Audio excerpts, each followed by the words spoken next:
Hello students, आज crash course की second class है। आज क्रैश कोर्स की सेकंड क्लास में हम आपको पढ़ाएंगे वेक्टर्स। वेक्टर्स अपने आप में एक इंपॉर्टेंट टॉपिक है और वेक्टर्स का एग्जाम में क्वेश्चन आता है, एक क्वेश्चन आता ही आता है। और यही नहीं इसका एक क्वेश्चन, बल्कि वेक्टर एक ऐसा टॉपिक है जिसकी जरूरत पूरी फिजिक्स में पड़ती है।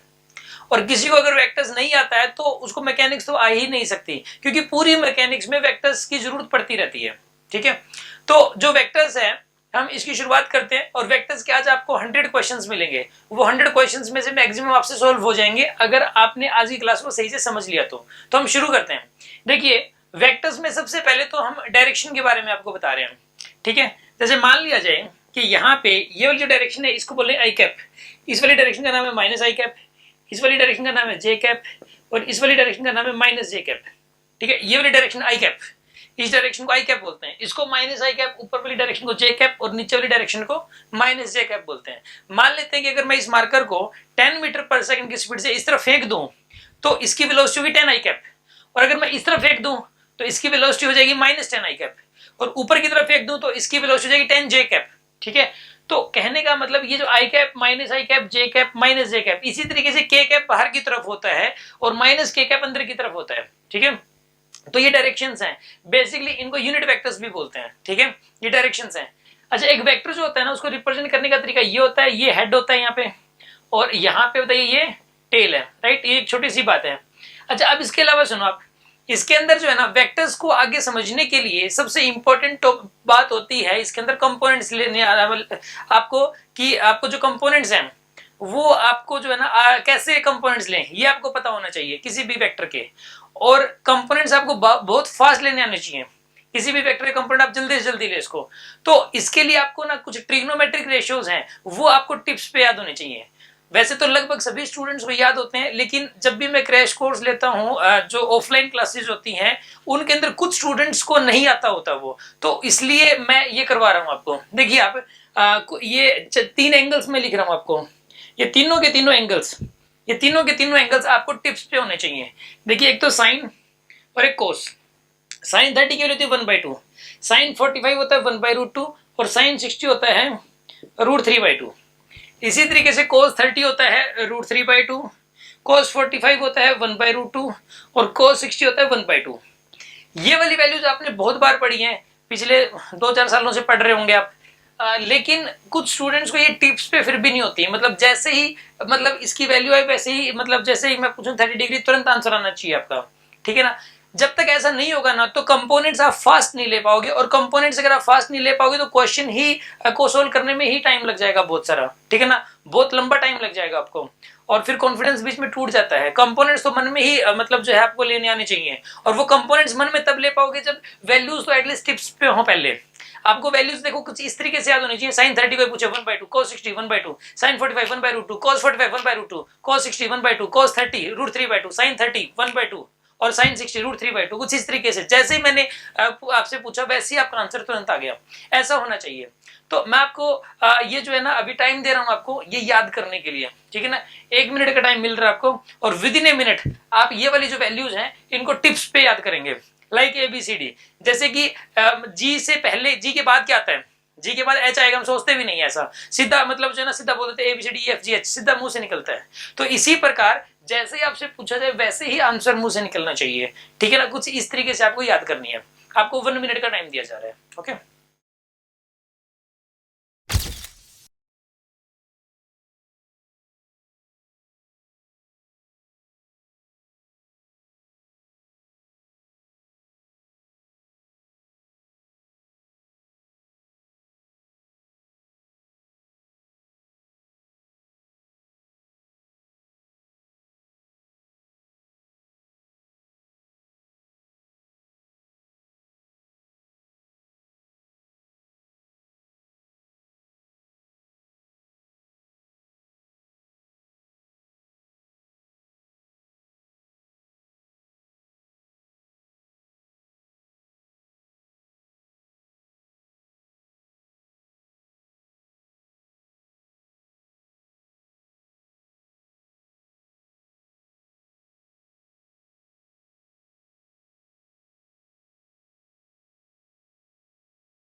अभी देखिए उसके बाद मैं आपको बता रहा हूँ कंपोनेंट्स कैसे लें। ठीक है, कंपोनेंट्स देखिए आप, जैसे कि मान लो कि वेक्टर है 100 और यहाँ पे ये वाला एंगल 30 डिग्री, तो इसके दो कंपोनेंट्स कैसे लेंगे, एक आएगा इस तरफ और एक आएगा ऊपर की तरफ। इस तरफ आएगा 100 cos 30, कितना आएगा 100 cos 30। cos 30 कितना होता है √3/2, यानी कि जब आप इसको सोल्व करोगे तो ये 50√3 बनेगा, और इधर आएगा 100 sin 30 यानी कि 50 आएगा ये। ठीक है, तो इसके दो कंपोनेंट्स बताइए, इसको आप लिख सकते हो इसको पोलर फॉर्म में 50√3i कैप और ऊपर वाला है 50j कैप, इस ऐसे लिख सकते हैं। इस वेक्टर को लिखने का तरीका ये हो सकता है, आपको ये दो कंपोनेंट्स लेने आने चाहिए और बहुत फास्ट लेने आने चाहिए। अगर ये एक्चुअल में जो वेक्टर्स है वो कितना समझ में आता है और कितना कॉन्फिडेंस आपको आएगा, वो इस बात पे डिपेंड करता है कि आपने जो है ना ये जो कंपोनेंट्स है कितने फास्ट आपको लेने आते हैं। ठीक है, ये जो है ना जब तक आपको मन में तुरंत स्पीडली नहीं करने के लिए आएंगे तब तक बात नहीं बनेगी। इसके लिए मैंने स्पेशल इसकी डीपीपी है और उसके अंदर सिर्फ कंपोनेंट लेने हैं ताकि आपकी प्रैक्टिस हो जाए। राइट, आपको वो प्रैक्टिस किए वगैरह आप आगे मन नहीं पढ़ सकते। अभी देखिए आप, जैसे मान लो एक वेक्टर ये वाला है और मान लो मैंने ये वाला एंगल दे दिया। ठीक है, ये वाला एंगल दे दिया 60 डिग्री। देखो जिसके साथ एंगल अटैच होता है वो कोस वाला कंपोनेंट होता है, ये कोस वाला कंपोनेंट है। इसके साथ एंगल अटैच है तो ये कोस कंपोनेंट है, और जिसके साथ एंगल अटैच नहीं है वो साइन कंपोनेंट है। एक होता है कोस कंपोनेंट, एक होता है साइन कंपोनेंट। अब मान लो मैंने ये वाला एंगल 60 डिग्री दे दिया और ये वाली वैल्यू 40 दे दी, वेक्टर 40 दे दिया और ये वाला एंगल कितना दे दिया मैंने 60 डिग्री। ठीक है, और ये कह दिया कि इसके दो कंपोनेंट्स बताइए आप। तो एक बात बताइए, एक तो इसका ये वाला कंपोनेंट होगा, एक ये वाला कंपोनेंट होगा। ये वाला जो कंपोनेंट है ये सब कोस कंपोनेंट है। ये सब कोस कंपोनेंट क्यों है, क्योंकि इसके साथ एंगल अटैच्ड है। जिसके साथ एंगल अटैच होता है वो क्या होता है कोस कंपोनेंट, और जिसके साथ एंगल अटैच नहीं होता वो क्या होता है बताइए साइन कंपोनेंट होता है। तो इधर आएगा कोस कंपोनेंट, यानी कि 40 cos 60 होता है, ये 40 cos 60 हो जाएगा, और ये वाला कितना हो जाएगा बताइए 40 sin 60। राइट, इसको सोल्व करोगे तो कितना बनेगा ये 20 बनेगा, और इसको सोल्व करोगे तो कितना बनेगा ये 20√3 बनेगा। तो इस प्रकार से ना देखो याद क्या रखना है, जिसके साथ एंगल अटैच हो वो कोस कंपोनेंट होता है, जिसके साथ एंगल अटैच होता है वो कोस कंपोनेंट, और जिसके साथ एंगल अटैच नहीं होता वो साइन कंपोनेंट होता है। जैसे कि मान लिया जाए आपको मैं ये कहता हूं कि ये वेक्टर है। ठीक है, ये वाला एंगल है सपोज यहाँ पे 30 डिग्री ही दे दिया, मान लो ये वाली वैल्यू है 60 और ये वाला एंगल है 30 डिग्री। ठीक है, ये वाली वैल्यू है 60 और ये एंगल है 30 डिग्री, और ये इसे दो कंपोनेंट्स लेने हैं। तो एक होगा कोस कंपोनेंट और एक होगा साइन कंपोनेंट। ये बताइए कोस कंपोनेंट ये वाला आएगा, क्यों आएगा कोस कंपोनेंट, क्योंकि इसके साथ एंगल अटैच है, इसके साथ एंगल अटैच्ड है तो ये कोस कंपोनेंट आएगा। और ये बताइए ये वाला जो कंपोनेंट होगा ये कैसा होगा, ये साइन कंपोनेंट आएगा। जिसके साथ एंगल अटैच्ड जो होता है वो कोस कंपोनेंट आता है, जिसके साथ एंगल अटैच नहीं होता वो साइन कंपोनेंट। ये आएगा 60 cos 30, 60 cos 30 और ये आएगा 60 sin 30, 60 sin 30, यानी कि ये आ जाएगा 30√3 और ये वाला आएगा 30। ये सबको करना आता है, सबको करना आता है, लेकिन मैंने फिर भी मैंने आपको जो है ना ये क्यों सिखाया है, ताकि क्यों बता रहा हूं मैं, ताकि इसकी स्पीड बन जाए आपकी। आपको स्पीड बनाना जरूरी है, ये स्पीड बनाने के लिए मैं करवा रहा हूं आपको। ठीक है, अभी जैसे कि मान लिया जाए कि यहाँ पे सपोज मैं ये कह रहा था कि अगर ये वाला एंगल दे दिया मान लो 45 डिग्री, ठीक है ना, और ये दे दिया मान लो 80, इसके दो कंपोनेंट्स लेने हैं, तो एक तो इस तरफ आएगा और एक इस तरफ आएगा। ठीक है ना, अब इसके अंदर इस तरफ वाला हो जाएगा 80 cos 45 यानी कि 40√2। ठीक है ना, और इस तरफ वाला कितना आएगा 80 sin 45, ये कोस कंपोनेंट है और ये साइन कंपोनेंट है, ये भी कितना बन जाएगा बताइए 40√2। ठीक है, तो इस प्रकार जो है ना आप कंपोनेंट्स ले सकते हैं। Note down 15 seconds.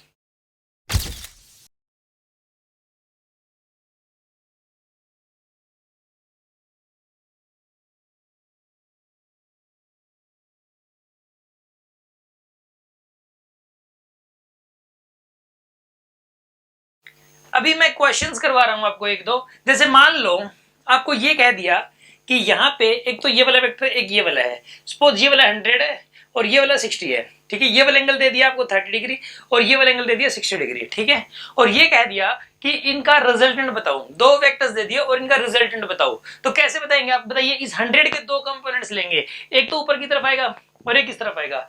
ठीक है, देखो कंपोनेंट्स क्यों लेते हैं, कंपोनेंट्स का मतलब होता है उसके दो पार्ट करना, दो हिस्से करना। इसके दो जब मैं कंपोनेंट लूंगा तो दोनों मिलकर वही काम करेंगे जो ये अकेला कर रहा था। कंपोनेंट क्या करता है, जो वेक्टर जो अकेला कर रहा था ये दोनों मिलके वही वाला काम करेंगे, तो इसके दो हिस्से कर लेंगे।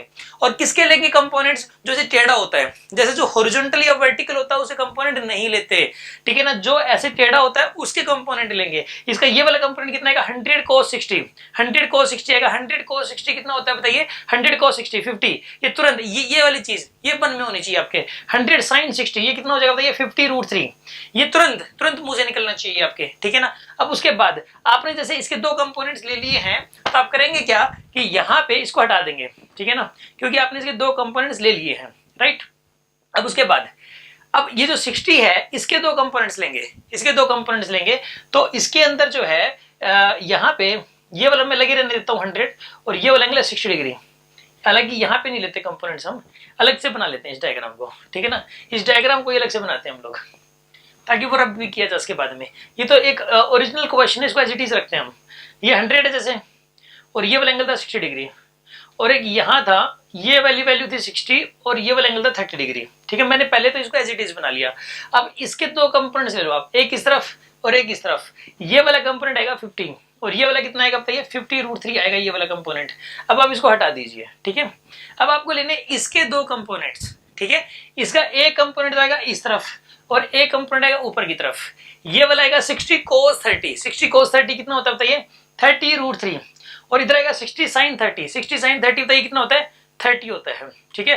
तो यहाँ पे आपने इसके भी दो कंपोनेंट्स लिए। अब ध्यान से सुनो आप, अगर दो वेक्टर सेम डायरेक्शन में हो तो उनको ऐड किया जा सकता है। ये दोनों वेक्टर सेम डायरेक्शन में 50 और 30, तो ये ऐड हो जाएंगे, और जो वेक्टर्स अपोजिट डायरेक्शन में होते हैं वो सब्ट्रैक्ट होते हैं। तो यहाँ पर क्या होगा बताइए, इसके अंदर ये दोनों सेम डायरेक्शन में है 30 और 50, तो ऐड होगी कितना हो जाएगा 80। तो यहाँ पे आपने फिर से बना लिया, ये 80 आ जाएगा इस तरफ, और ये 50√3 और ये 30√3 है। इन दोनों का रिजल्टेंट बताइए, इधर बचेगा 20√3, राइट, इधर 20√3 बचेगा, क्योंकि अपोजिट में है, अपोजिट में है तो सब्ट्रैक्ट होंगे, ठीक है। तो यहाँ पे इस तरफ आएगा 20√3, तो इसका जो फाइनल आंसर है वो है 20√3 i cap plus 80 j cap. ये हमारा फाइनल आंसर है। नोट कर लीजिए 10 सेकेंड्स।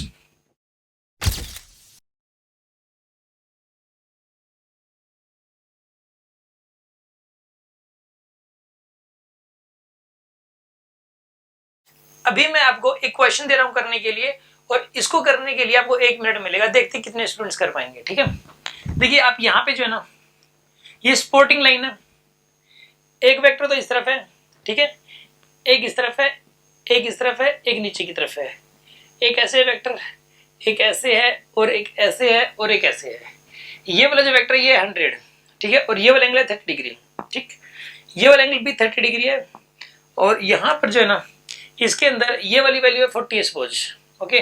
एक वेक्टर जो ऊपर है इसकी वैल्यू है इसके अंदर सपोज 60, ठीक है, ये वाली वैल्यू 60 है, और ये वाली वैल्यू है 20√3, ओके। ये वाली वैल्यू है, इस वाले वेक्टर की वैल्यू है ये वाली 10√3, राइट। और यहाँ पर ये वाला एंगल है 60 डिग्री, और इसमें ये वाला एंगल भी 60 डिग्री है, ठीक है। और इसके अंदर ये वाली वैल्यू है 60, और ये वाली वैल्यू है यहाँ पे 20, राइट। सुनो अब क्वेश्चन क्या है कि इसमें ये सारे वेक्टर्स हैं, कितने वेक्टर हैं, 1 2 3 4 5 6 7 8, 8 वेक्टर्स हैं। इन आठों की मैंने वैल्यू लिख दी है और इनके एंगल्स भी लिख दिए हैं। आपको करना क्या है, इनका रिजल्टेंट बताना है, इन आठों को मिला के एक ही वेक्टर में कन्वर्ट करना है। मैं आपको हिंट दे रहा हूं, ठीक है। हिंट ये दे रहा हूं कि ये देखो, ये जो वेक्टर हॉरिजॉन्टल में है, ये वाला ये वाला ये वाला और ये वाला, इनके कंपोनेंट लेने की जरूरत नहीं है। आप इन चारों के कंपोनेंट्स लेंगे, ठीक है। जो वेक्टर सेम डायरेक्शन में दिखे उनको आप ऐड कर देंगे, और जो अपोजिट में दिखे उनको आप सब्ट्रैक्ट कर देंगे। ट्राई कीजिए 1 मिनट। इस क्वेश्चन के अंदर इसकी वैल्यू रह गई थी, इसकी वाली वैल्यू है यहाँ पे 40, ठीक है। अभी आपको 1 मिनट मिल रही है, ठीक है।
उसके बाद इसे कंपाउंड्स लेने आपको,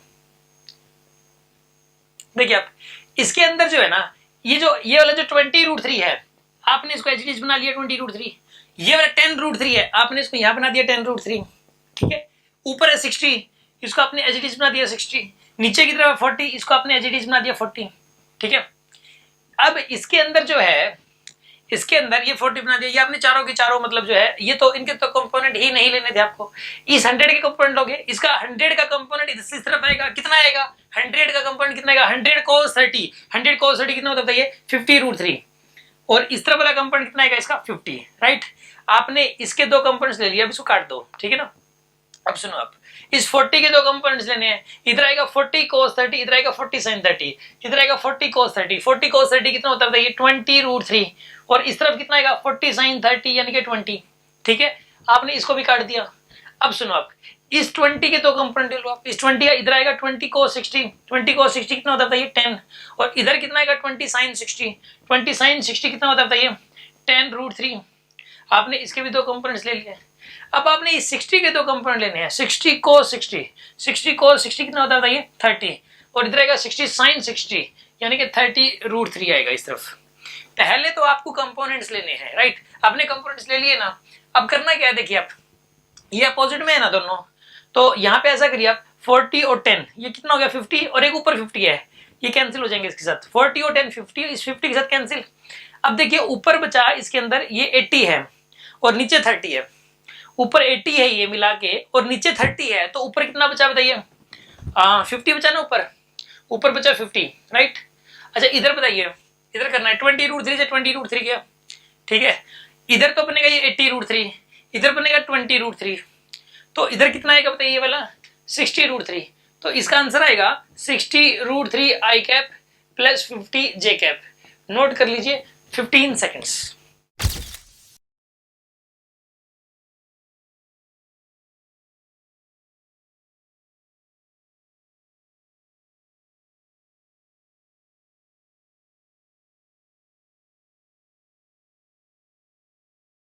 अभी मैं आपको अगला कंसेप्ट बता रहा हूं।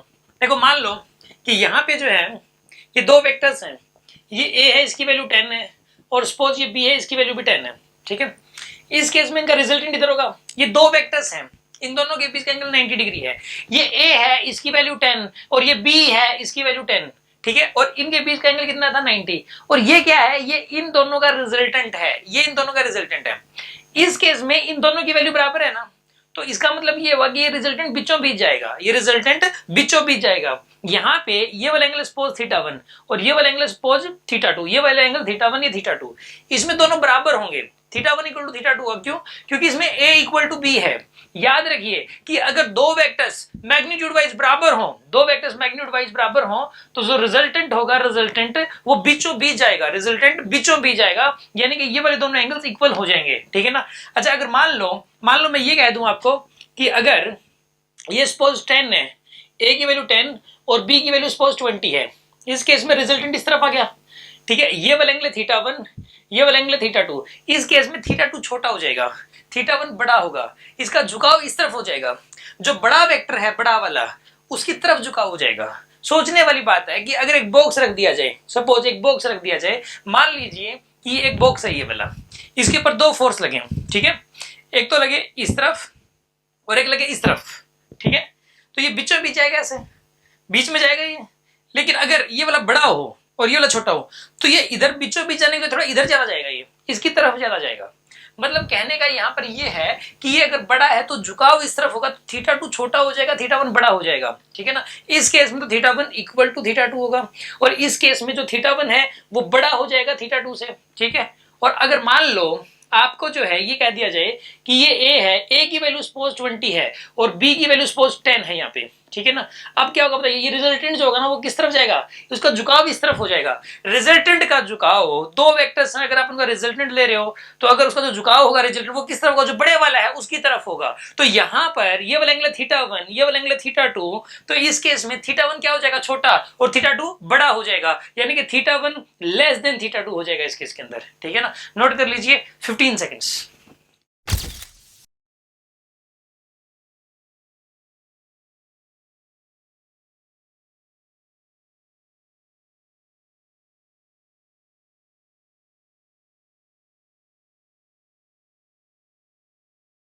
यानी कि अभी जो मैंने आपको बताया है, आप जो है ना देखो नोट कर लीजिए। आप नोट करने वाली बात ये है कि अगर यहाँ पे दो वेक्टर्स हैं, जरूरी नहीं है उनके बीच एंगल 90 डिग्री हो, जैसे ये ए है ये बी है और इनके बीच का एंगल सपोज थीटा है, कुछ भी है इनके बीच का एंगल, और ये रिजल्टेंट है, ठीक है, ये रिजल्टेंट है।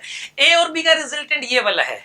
अगर इस केस में इफ, इसमें नोट करने वाली बात ये है, if A is equal to B, A और बी दोनों बराबर हुए, तो ऐसे केस में ऊपर वाला एंगल थीटा वन मान लो, नीचे वाला एंगल थीटा टू, तो इस केस में तो ये it implies that A equal to B, ये क्या इंप्लाई करेगा बताइए, यहाँ पे A equal to B is equal to theta one equal to theta two हो जाएगा, यहाँ पे it implies theta one equal to theta two. और अगर ए बड़ा हुआ बी से, अगर ए बड़ा हुआ बी से, तो थीटा वन छोटा हो जाएगा और थीटा टू बड़ा हो जाएगा, यानी कि theta one is less than theta two, ठीक है। और अगर ए छोटा हुआ बी से, अगर ए छोटा हुआ बी से, ये छोटा है और ये बड़ा है, तो इस केस में क्या होगा, झुकाव इस तरफ हो जाएगा ना, ठीक है ना, झुकाव इस तरफ हो जाएगा, यानी कि थीटा वन बड़ा हो जाएगा, थीटा टू छोटा हो जाएगा, theta one greater than theta two हो जाएगा इस केस के अंदर, ठीक है ना। ये नोट कर लीजिए 10 सेकेंड्स।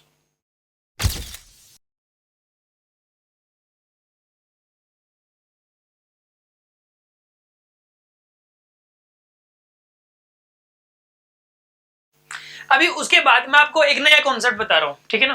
देखो मान लिया जाए कि यहाँ पे सपोज ये एक वेक्टर ए और ये वाला एंगल, ये एक वेक्टर बी और ये वाला एंगल थीटा, दो वेक्टर्स हैं, ये ए है और ये बी है और इनके बीच का एंगल थीटा है। इस केस में अगर आपको रिजल्टेंट निकालना है ना, तो रिजल्टेंट निकालने के लिए आप लिखोगे A square plus B square plus 2ab cos theta पूरे का अंडर रूट, ये आपको याद करना है, ठीक है ना। रिजल्टेंट दो वेक्टर्स ए और बी, उनके बीच एंगल थीटा है, तो उसका जो रिजल्टेंट निकालने के लिए फॉर्मूला होता है वो होता है A square plus B square plus 2ab cos theta पूरे का अंडर रूट, ये आपको पता है अच्छे से।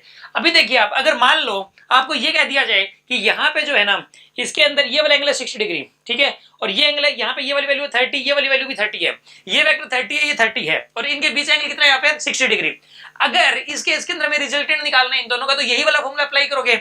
जब आप ये वाला फॉर्मूला अप्लाई करोगे तो इस केस में रिजल्टेंट आएगा आपके पास निकल के 30√3। हाँ जी, रिजल्टेंट कितना निकल के आएगा 30√3। अगर मान लो आपको ये कह दिया कि सपोज ये 20 है और यहां पर ये भी 20 है और ये वाला एंगल सपोज 60 डिग्री, तो रिजल्टेंट निकल के आता है 20√3, ठीक है ना। अब ये वाला फॉर्मूला अप्लाई करने से ऐसा है, तो आप एक तो ये रिजल्ट याद कर लो कि अगर दो वेक्टर्स का मैग्नीट्यूड बराबर है, अगर दो वेक्टर्स का मैग्नीट्यूड बराबर है और उनके बीच एंगल 60 डिग्री है, तो रिजल्टेंट जो होगा बीचों बीच आएगा और उसकी वैल्यू इतनी हो जाएगी। जैसे कि मान लो आपको ये कह दिया कि सपोज यहां पर ये वाली वैल्यू 100 है, ये भी 100 है और एंगल 60 डिग्री है, तो रिजल्टेंट कितना हो जाना चाहिए बताइए, रिजल्टेंट होगा इस केस में 60√3। हाँ जी, आपको समझ में आ गया होगा 60√3।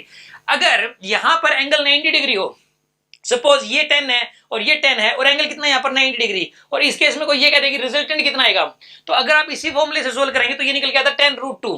यानी कि दो वेक्टर्स का मैग्नीट्यूड अगर बराबर है, दो वेक्टर्स का मैग्नीट्यूड अगर बराबर है और एंगल 90 डिग्री है, तो उस केस में रिजल्टेंट आता है 10√2 के बराबर। अगर मान लो कि यहां पर जो है ना ये 20 है सपोज और ये भी 20 है और एंगल 90 डिग्री है, तो इस केस में जो रिजल्टेंट निकल के आएगा वो 20√2 के बराबर निकल के आएगा, 20√2, ठीक है ना। अगर मान लिया जाए कि यहाँ पे सपोज इसके अंदर मान लो मैंने ये कह दिया आपको कि ये 100 है सपोज और ये भी 100 है और एंगल है 90 डिग्री, तो रिजल्टेंट कितना आएगा बताइए, इस केस में रिजल्टेंट आएगा 100√2। समझ में आ रहा होगा आपको। यानी कि जब भी एंगल 60 डिग्री होता है, 60 डिग्री, तो रिजल्टेंट निकालने के लिए किसी एक को √3 से मल्टीप्लाई कर दो, और अगर एंगल 90 डिग्री है तो रिजल्टेंट निकालने के लिए किसी एक को √2 से मल्टीप्लाई कर दीजिए आप। अगर मान लो कि अगर एंगल 120 डिग्री हो, जैसे कि ये 20 है सपोज और ये भी 20 है और एंगल 120 डिग्री है, एंगल कितना है यहाँ पे 120 डिग्री, तो रिजल्टेंट पता कितना आएगा बीचों बीच, इस केस में रिजल्टेंट 20 के बराबर ही आ जाएगा। याद रखिए आप कि अगर एंगल 120 हो जाए, अगर एंगल 120 हो जाए और दोनों के दोनों वेक्टर्स का मैग्नीट्यूड बराबर हो, तो ऐसे केस में रिजल्टेंट की वैल्यू किसी एक के बराबर ही हो जाती है।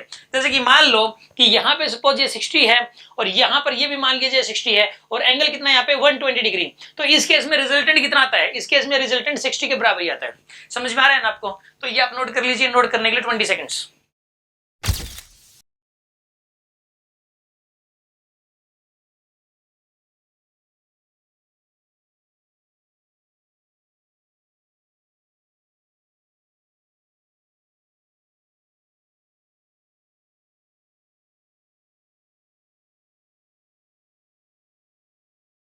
अभी सुनिए नेक्स्ट कॉन्सेप्ट। मान लो आपको ये कह दिया कि सपोज यहां पे एक वेक्टर है, ये ए है सपोज और ये बी है और इनके बीच एंगल 90 डिग्री है, ये थोड़ा टेढ़ा बन गया कोई बात नहीं, ये ए है और ये बी है और इनके बीच का एंगल कितना है यहाँ पर 90 डिग्री है इनके बीच का एंगल, ठीक है। और यहाँ पे इनका एक रिजल्टेंट होगा, और ये कह दिया कि रिजल्टेंट का बी के साथ एंगल बताओ। ये जो रिजल्टेंट है उसका बी के साथ एंगल बताइए कितना हो जाएगा। तो रिजल्टेंट का बी के साथ एंगल आएगा tangent theta is equals to this upon this, tangent theta is equals to a upon b लिखोगे आप। हाँ जी, रिजल्टेंट का बी के साथ एंगल कितना हो जाएगा, टेंजेंट थीटा की वैल्यू दिस अपॉन दिस, ऐसा करना आपको। तो थीटा की वैल्यू बताइए कितनी आएगी इसके अंदर, थीटा की वैल्यू आएगी tan inverse a divide by b। मान लेते हैं कि ये वाला एंगल थीटा 1 है, सपोज ये वाला एंगल कितना है यहाँ पे थीटा 1।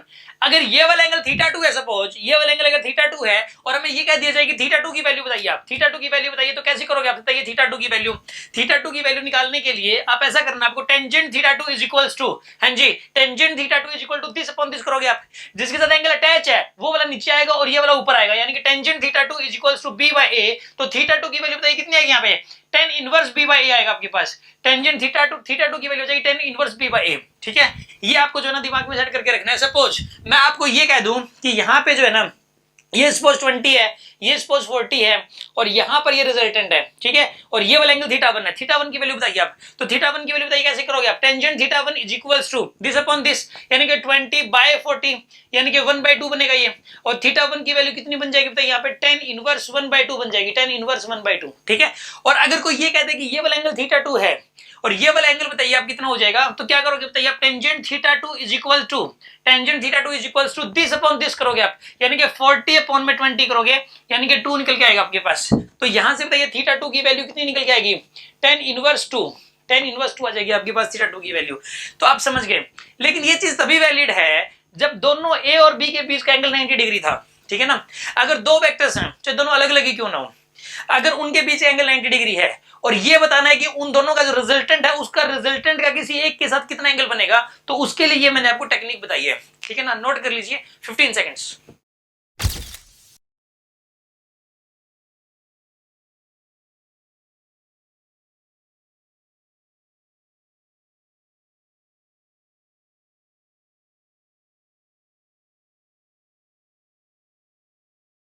अभी देखिए, अभी मैं नेक्स्ट कॉन्सेप्ट आपको बता रहा हूं। सपोज यहां पे ये कह दिया कि सपोज यहां पे ये तो ए है और ये बी है, और इनके एंगल, इनका यहां पर क्या किया कि इसके अंदर इनके बीच का एंगल दे दिया आपको थीटा, इनके बीच का एंगल थीटा दे दिया, और ये कह दिया कि जो रिजल्टेंट आएगा उसका बी के साथ एंगल कितना बनेगा। मान लो जैसे बीच में रिजल्टेंट आएगा कि थीटा तो ए और बी के बीच का एंगल है, थीटा ए और बी के बीच का एंगल है, रिजल्टेंट का मान लो बी के साथ है थीटा 1, ये थीटा 1 बताओ कितना होगा, फाइंड थीटा 1। ठीक है ना, फाइंड थीटा 1, क्वेश्चन ये है। आप इसके अंदर वो tan inverse a by b direct नहीं कर सकते, क्योंकि वो करने के लिए तो ए और बी के बीच का एंगल 90 डिग्री होना चाहिए था।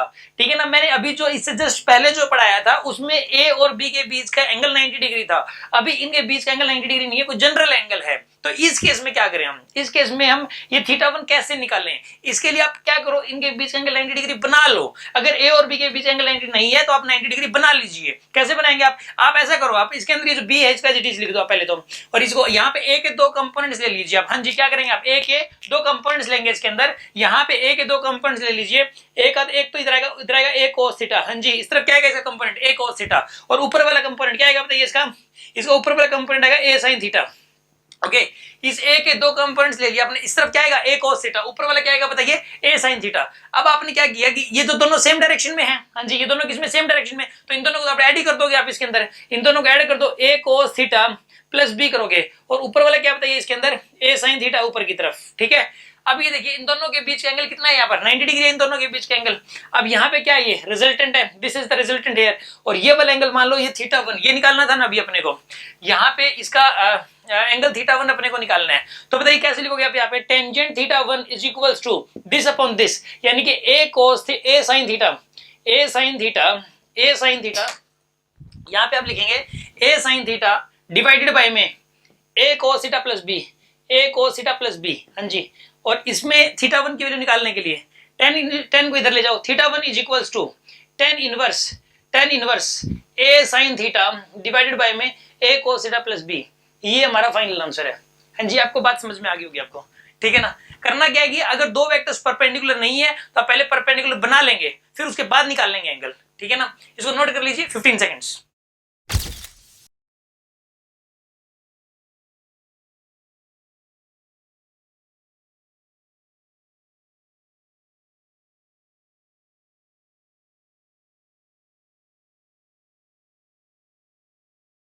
अभी नेक्स्ट कॉन्सेप्ट मान लिया जाए कि एक वेक्टर p है और वेक्टर p की value 2i cap minus 3j cap plus 4k cap, मान लीजिए कि वेक्टर p है ये वाला, और एक वेक्टर q है मान लो, वेक्टर q है मान लो minus 4i cap plus 2j cap plus 3k cap, suppose ये कह दिया, ठीक है ना, ये वेक्टर p दे दिया और एक वेक्टर q दे दिया और ये कह दिया कि इन दोनों को ऐड करो आप, ठीक है ना। यहां पर ये पोलर फॉर्म में दिया हुआ है, आई कैप जे कैप के कैप, ये किस फॉर्म में दिया हुआ बताइए, पोलर फॉर्म में, ठीक है ना। और ये वेक्टर p है और ये वेक्टर q है, ठीक है ना।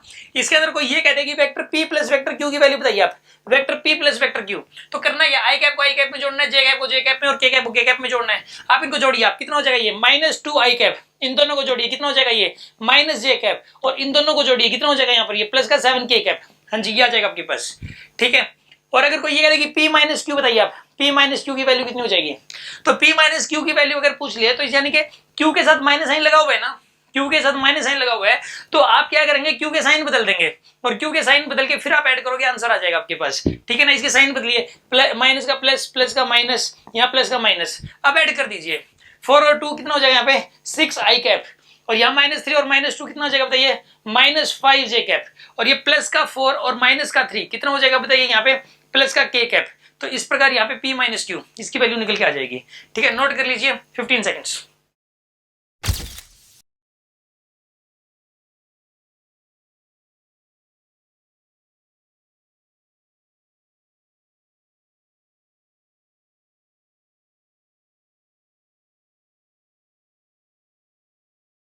अभी उसके बाद देखिए नेक्स्ट कॉन्सेप्ट, मान लो कि आपको ये कहते हैं कि वेक्टर ए दे रखा आपको 2i cap plus 3j cap और प्लस 4k कैप, ये एक वेक्टर है, इसके अंदर मैग्नीट्यूड डायरेक्शन दोनों है, इसके अंदर मैग्नीट्यूड और डायरेक्शन दोनों है। अगर कोई ये कहते हैं कि इन दोनों को सेपरेटली बताओ, इनकी वैल्यू क्या क्या होगी, मतलब मैग्नीट्यूड और डायरेक्शन अलग अलग बताओ, find the magnitude and direction separately, find magnitude and direction separately, magnitude और डायरेक्शन को सेपरेटली बताइए, मैग्नीट्यूड एंड डायरेक्शन सेपरेटली ये आपको बताना है, राइट। कैसे करेंगे आप इसको, देखिए आप इसमें मैग्नीट्यूड निकालने हैं ना, देखो किसी भी वेक्टर का देखो मैग्नीट्यूड को ऐसे रिप्रेजेंट करते हैं, मैग्नीट्यूड को रिप्रेजेंट करने का तरीका ये होता है, और इसका मैग्नीट्यूड निकालना है ना तो आपको करना क्या है, इन सब का स्क्वायर करके इनका अंडर रूट करना है, 2 का स्क्वायर प्लस 3 का स्क्वायर प्लस 4 का स्क्वायर पूरे का अंडर रूट, ठीक है ना। जो आई कैप क्या क्या लिखा हुआ है 2 लिखा हुआ है, इसका स्क्वायर कर दीजिए, प्लस जे कैप क्या 3 लिखा हुआ है, इसका स्क्वायर कर दीजिए, प्लस यहाँ पे के कैप क्या 4 लिखा हुआ है, इसका स्क्वायर कर दीजिए, और इस पूरे का अंडर रूट ले लीजिए, कितना आएगा बताइए यहाँ पे 4 प्लस 9 प्लस 16, यानी कितना बनेगा बताइए यहाँ पर ये √29 आ जाएगा आपके पास, √29, राइट। समझ में आ गया ना आपको, ये आपके पास क्या निकल के आया मैग्नीट्यूड।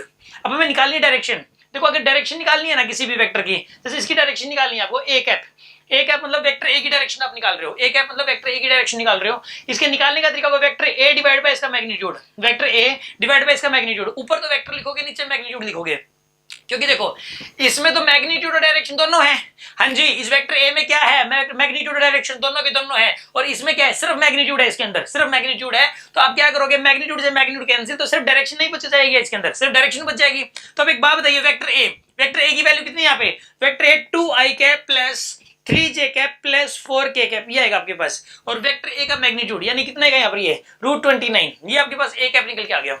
समझ में आई ना बात आपको, नोट कर लीजिए 10 seconds.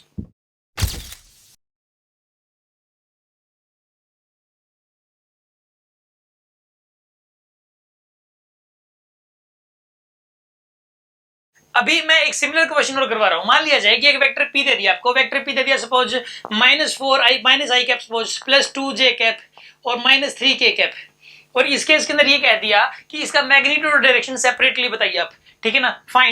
Find magnitude and direction separately, find magnitude and direction, बस मैं इतना ही लिख रहा हूं एक बार, फाइंड मैग्नीट्यूड एंड डायरेक्शन कैसे करोगे आप इसको बताइए आप। इसको करने के लिए आप एक काम करिए, पहले वेक्टर p का मैग्नीट्यूड, हाँ जी कितना हो जाएगा मैग्नीट्यूड बताइए आप, इसे सॉल्यूशन कर रहा हूं मैं, वेक्टर p का मैग्नीट्यूड कितना हो जाएगा, आप ऐसा करो इसका मैग्नीट्यूड लिखने के लिए इस -1 का स्क्वायर प्लस में यहाँ पे लोगे 2 का स्क्वायर प्लस में -3 का स्क्वायर, ठीक है, और इस पूरे का अंडर रूट है, ऐसा करोगे आप इसके अंदर सोल्व कर लीजिए, कितना आएगा ये 1 प्लस 4 प्लस 9 पूरे का अंडर रूट, यानी कितना आएगा यहाँ पर ये यहाँ पे आएगा ये 14 आ जाएगा आपके पास √14, ये आपके पास वेक्टर p का मैग्नीट्यूड आ गया √14। अब हमें बतानी है इसकी डायरेक्शन, ठीक है ना, इसकी डायरेक्शन कैसे बताइएंगे आप बताइए, p कैप कैसे निकालोगे, वेक्टर p डिवाइड बाय इसका मैग्नीट्यूड, ऐसे ही करना आपको, वेक्टर p कितना यहाँ पे -i कैप प्लस का 2j कैप माइनस का 3k कैप डिवाइडेड बाय इसका मैग्नीट्यूड कितना हो जाएगा बताइए √14। तो इस प्रकार आप वेक्टर p की डायरेक्शन भी निकाल सकते हो, नोट कर लीजिए 10 सेकंड्स।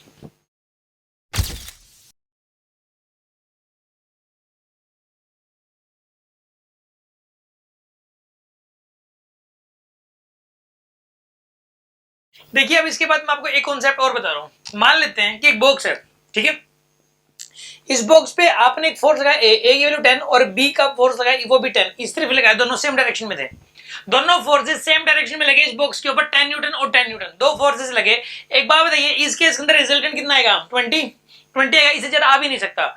दो वेक्टर्स का रिजल्टेंट मैक्सिमम कब हो सकता है? जब उनके बीच का एंगल कितना हो, बताइए, यहाँ पे 0 डिग्री हो, यानी कि दोनों एक ही डायरेक्शन में लग रहे हो। अगर मान लेते हैं कि यहां पर ये वाला जो बॉक्स है इसके ऊपर आपने इस तरफ तो लगा दिया 10 न्यूटन, ठीक है ना, और एक लगाया आपने इस तरफ 10 न्यूटन, एंगल कितना रखा आपने? 60 डिग्री। हाँ जी, एंगल कितना रखा आपने? 60 डिग्री एंगल रखा। इस केस में एंगल कितना बताइए यहाँ पे? 60 डिग्री। इस केस में रिजल्टेंट कितना आएगा बताइए? यहाँ पे 10√3 का रिजल्टेंट आएगा इस केस में। हाँ जी, रिजल्टेंट कितना आएगा इस केस में? 10√3। किसी एक को √3 से मल्टीप्लाई कर, एक्चुअल में रिजल्टेंट कम हो गया। देखिए आप यहाँ पे रिजल्टेंट कम हो गया क्योंकि एंगल बढ़ गया। एंगल 0 डिग्री था, एंगल जैसे ही बढ़ा रिजल्टेंट कम हुआ। अब हम क्या करते हैं? एंगल को और बढ़ाते हैं, रिजल्टेंट और कम होगा। अगर मान लेते हैं कि यही वाला बॉक्स जैसे इसके ऊपर आपने इधर लगाया 10 न्यूटन और इधर लगा दिया फिर से 10 न्यूटन और एंगल इस बार कर दिया आपने 90 डिग्री। हाँ जी, इस केस में रिजल्टेंट पता है कितना आएगा? 10√2। इस केस में रिजल्टेंट आएगा 10√2। रिजल्टेंट और कम हो गया, रिजल्टेंट और कम हो गया इस केस में क्योंकि एंगल बढ़ गया। अच्छा, मान लिया जाए कि यहां पर आपने इधर लगाया 10 न्यूटन और इधर लगाया 10 न्यूटन और एंगल बताइए 120 डिग्री।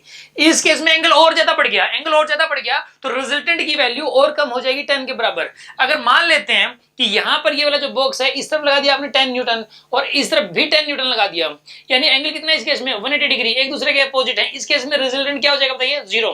इस केस में रिजल्टेंट 0। मतलब मैं ये बताना चाह रहा हूं इसके थ्रू, दो वेक्टर्स का रिजल्टेंट मैक्सिमम कब होगा? जब वो दोनों सेम डायरेक्शन में है। और दो वेक्टर्स का रिजल्टेंट मिनिमम कब होगा? जब वो दोनों अपोजिट डायरेक्शन में है। और दूसरी अगली बात ये कि अगर दो वेक्टर्स हैं उनके बीच का एंगल 0 डिग्री से लेके 180 डिग्री तक जैसे से बढ़ाओगे, आप दो वेक्टर्स है उनके बीच एंगल जैसे से बढ़ाओगे तो रिजल्टेंट की वैल्यू कम होती चली जाएगी।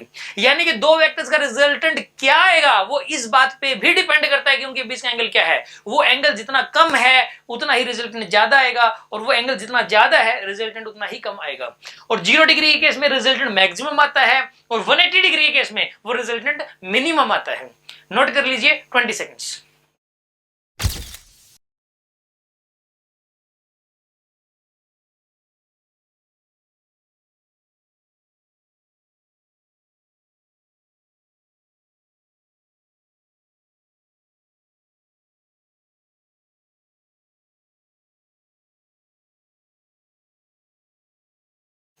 अभी देखिए एडिशन और सब्ट्रैक्शन में इतना ही था। इसके अंदर अगर आपको जो डाउट आए तो आप उसका एक बार सॉल्यूशन देख लेना, आपको समझ में आ जाएगा। मेन कॉन्सेप्ट्स मैंने आपको बता दिए। अभी हम शुरू करते हैं dot product and cross product के बारे में। इकट्ठे ही पढ़ाए जाते हैं ये। लिखिए आप dot product and cross product.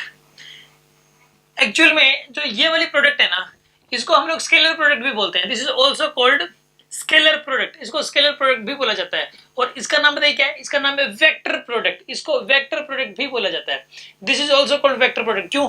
देखिए आप जब दो वेक्टर्स की जब आप डॉट प्रोडक्ट करोगे तो जो आंसर आता है वो एक स्केलर क्वांटिटी आता है, इसलिए इसको स्केलर प्रोडक्ट भी कहा जाता है। और इसी प्रकार जब क्रॉस प्रोडक्ट किया जाता है दो वेक्टर्स का तो ऐसे केस में जो आंसर आता है उसको वेक्टर प्रोडक्ट भी बोला जाता है, वो एक वेक्टर क्वांटिटी आता है, इसलिए इसका नाम वेक्टर प्रोडक्ट भी है। अच्छा, अब सुनिए अगली बात। अगर मान लो आपको, पहले मैं ये बता रहा हूँ डॉट प्रोडक्ट के बारे में।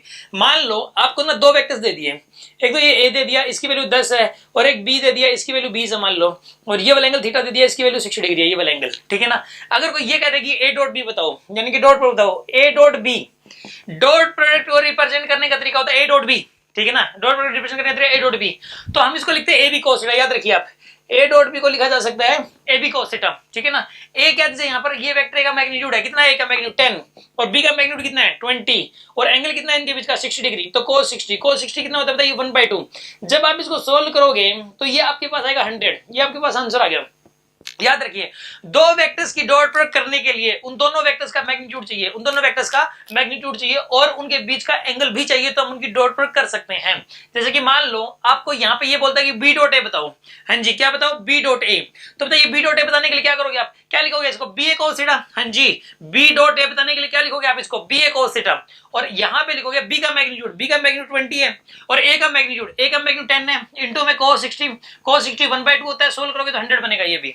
मतलब देखिए आप इसके अंदर ए डॉट बी की जो वैल्यू आई है वही वैल्यू बी डॉट ए की है, यानी कि हम यहां पर ऐसा लिख सकते हैं कि A dot B is always equal to B dot A. हाँ जी, इस बात को आपको नोट करना है कि A dot B is always equal to B dot A. Note कर लीजिए 10 सेकेंड्स।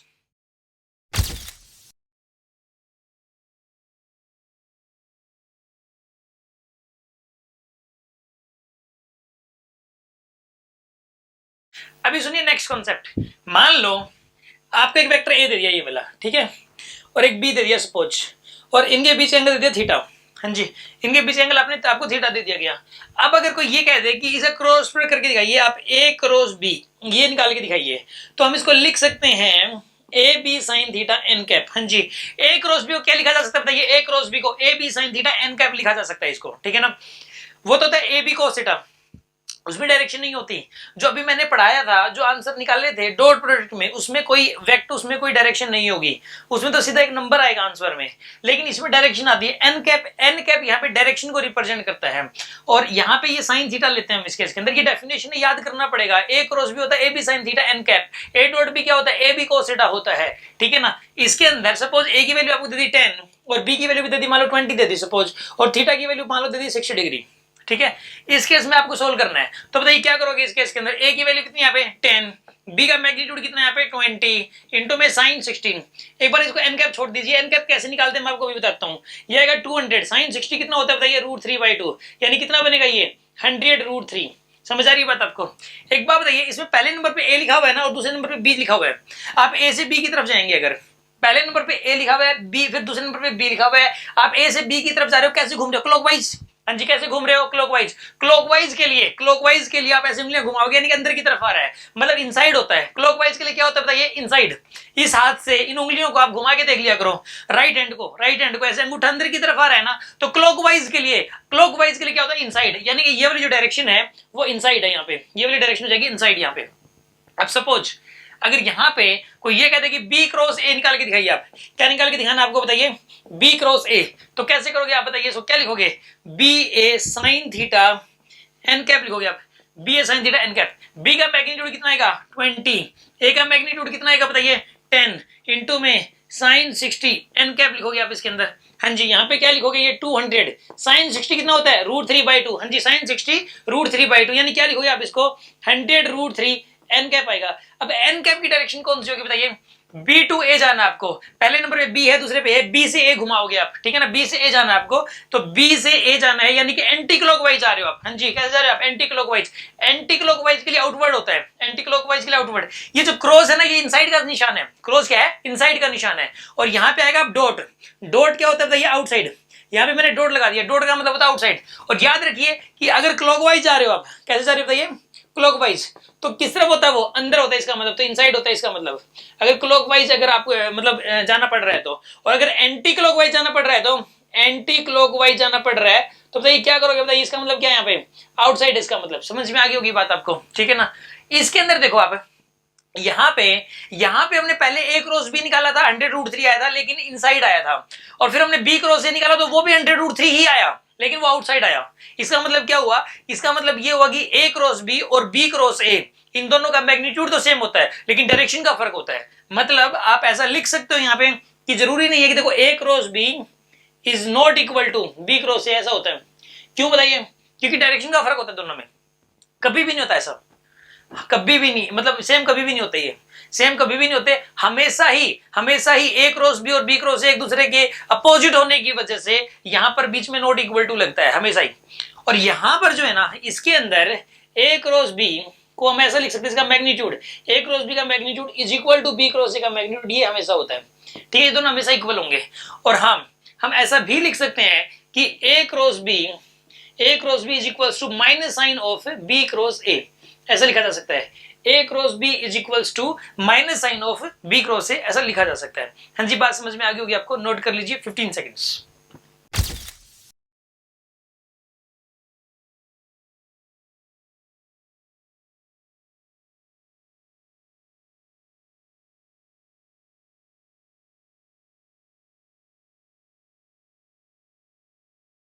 देखिए आप, अगर कोई ये कह दे आपको कि आई कैप डॉट आई कैप की वैल्यू क्या होती है? सुना, आई कैप डॉट आई कैप की वैल्यू, आई कैप का मैग्नीट्यूड कितना हो जाएगा यहाँ पे 1, और इस वाले आई कैप का भी 1, इनके बीच का एंगल कितना बताइए 0 डिग्री।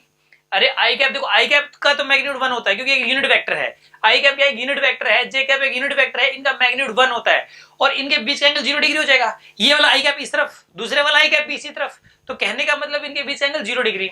तो यहाँ पे लिखोगे cos 0, cos 0 क्या होता है ये भी 1 होता है, तो ओवरऑल क्या आएगा 1 आएगा। तो कहने का मतलब ये होता है कि देखो आई कैप डॉट आई कैप ये भी 1 होता है, हाँ जी, आई कैप डॉट आई कैप क्या होता है 1। अगर कोई ये कह दे कि जे कैप डॉट जे कैप ये क्या होता है, ये भी 1 ही होता है, ठीक है ना, J cap dot J cap in the same way ये भी 1 होता है, ठीक है ना, K cap dot K cap, ये रिजल्ट बार बार जरूरत पड़ने वाली है इन रिजल्ट्स की, आपको दिमाग में सेट करना है, आपको याद करना है। बताइए I cap dot I cap क्या होता है 1, I cap dot I cap 1, I dot I 1 होता है, जे डॉट जे क्या होता है 1, के डॉट के क्या होता है 1, बार बार अभी जरूरत पड़ेगी आगे, तो आप इसको माइंड में सेट कर लीजिए, ठीक है ना। इसको लिखने के लिए और माइंड में सेट करने के लिए 15 सेकेंड्स।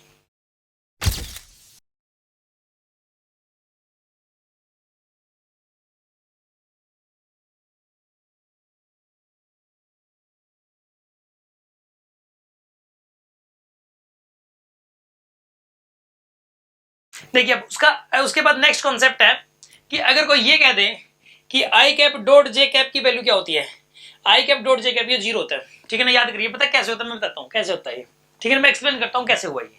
आई कैप का मैग्नीट्यूड 1, जे कैप का मैग्नीट्यूड 1, और इनके बीच एंगल कितना है 90 डिग्री, तो यहाँ पे क्या लिखोगे बताइए cos 90, और cos 90 आप सभी को पता है 0 होता है cos 90 खुद भी, तो यानी कि ओवरऑल 0 आएगा। ये वजह है कि आई डॉट जे हमेशा 0 होता है, ये बात याद करनी है आपको, I dot J 0, I dot J 0, ठीक है ना, ये दोनों परपेंडिकुलर हैं यार, और परपेंडिकुलर वेक्टर्स के बीच का एंगल 90 डिग्री होता है और cos 90 भी 0 हो जाता है, तो इसलिए 0 आया यहाँ पे। और वैसे भी रिजल्ट याद रखना है कि अगर कोई भी दो वेक्टर हो, जरूरी नहीं कि वो यूनिट वेक्टर हैं, कोई भी दो वेक्टर हो, उनका मैग्नीट्यूड से अलग अलग है, ठीक है ना, लेकिन वो परपेंडिकुलर होने चाहिए एक दूसरे के, वो एक दूसरे के परपेंडिकुलर होने चाहिए, तो ऐसे केस में उनका डॉट प्रोडक्ट 0 ही आएगा। जैसे कि यहाँ पे एक्चुअल में देखो हम ऐसा लिख सकते हैं, यहाँ पे I dot J 0, I dot के 0, J dot I 0, J dot के 0, ठीक है ना, के डॉट आई 0, के डॉट जे ये भी 0 हो जाएगा, ठीक है ना, ये आप सब कुछ लिख सकते हो। ये दो परपेंडिकुलर वेक्टर्स हैं, ये सारे के सारे परपेंडिकुलर वेक्टर्स हैं, यानी कि आई कैप का, आई देखो 3 यूनिट वेक्टर है मेनली, आई कैप जे कैप के कैप, इनमें से किसी एक का किसी दूसरे के साथ डॉट प्रोडक्ट 0 ही आएगा हमेशा ही, ठीक है, कोई भी हो चाहे उसका दूसरे के साथ डॉट प्रोडक्ट क्या होगा 0। और ये रिजल्ट भी आपको माइंड में सेट करना है कि dot product of two perpendicular vectors is always equal to 0, ठीक है ना, डॉट प्रोडक्ट ऑफ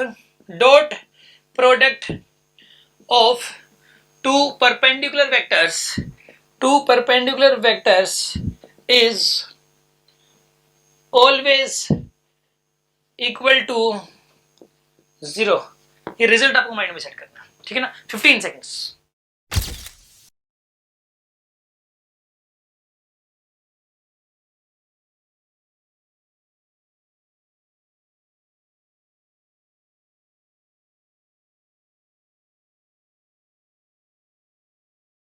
अभी देखिए नेक्स्ट कॉन्सेप्ट, अगर कोई ये कह दे कि आई क्रॉस आई इसकी वैल्यू क्या होगी, देखिए आई का मैग्नीट्यूड कितना होता है 1 होता है, आई का मैग्नीट्यूड 1 होता है, और दूसरे वाले आई कैप इसका भी 1, इंटू में इनके बीच एंगल है 0, इनके बीच एंगल है 0 डिग्री, तो साइन 0 क्या होता है 0, तो यानी कि आई क्रॉस आई क्या हो जाएगा 0, आई क्रॉस आई क्या होता है बताइए 0 होता है।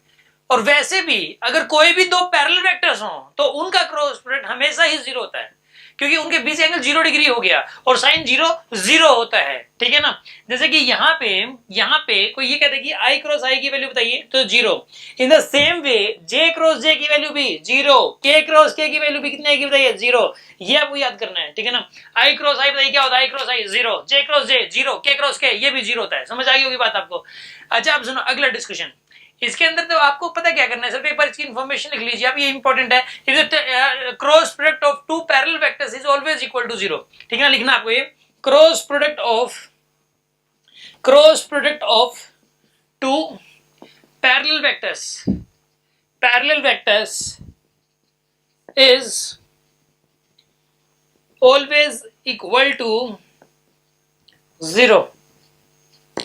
दो पैरेलल वेक्टर्स का क्रॉस प्रोडक्ट हमेशा ही 0 के बराबर होता है, नोट कर लीजिए 15 सेकेंड्स।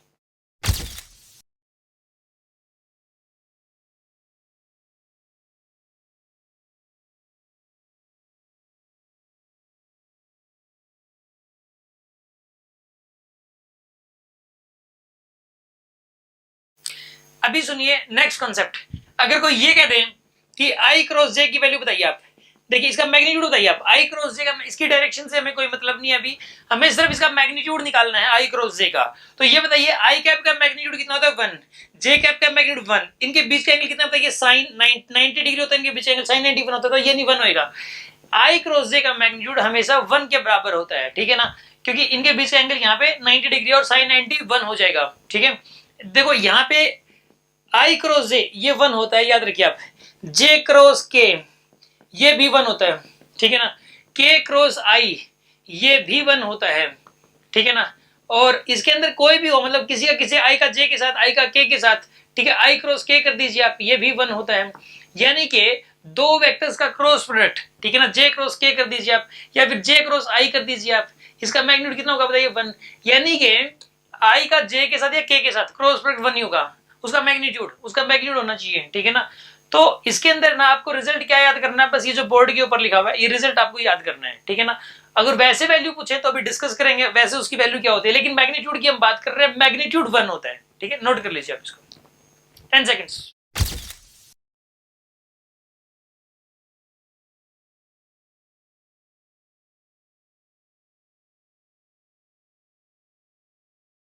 अभी इसे जस्ट पहले हमने डिस्कस किया था कि आई क्रॉस जे का मैग्नीट्यूड क्या होता है 1 होता है, आई क्रॉस के का मैग्नीट्यूड कितना होता है 1 होता है। लेकिन अगर कोई ये कह दे कि आई क्रॉस जे की वैल्यू कितनी होगी, आई क्रॉस जे की वैल्यू, देखो इसको निकालने का तरीका मैं आपको बताता हूँ, ठीक है ना।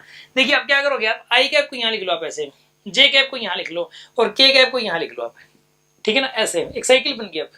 अब सुनो, आई क्रॉस जे के कैप होता है, आई क्रॉस जे क्या होता है के कैप, और ये प्लस का ही आएगा यहाँ पे, क्योंकि आप क्लॉकवाइज जा रहे हो। आप कैसे जा रहे हो, क्लॉकवाइज, आई से लेके जे तक जाते वक्त आप कैसे जा रहे हो बताइए, क्लॉकवाइज जा रहे हो तो प्लस आएगा, एंटी क्लॉकवाइज जाने पे माइनस आता है।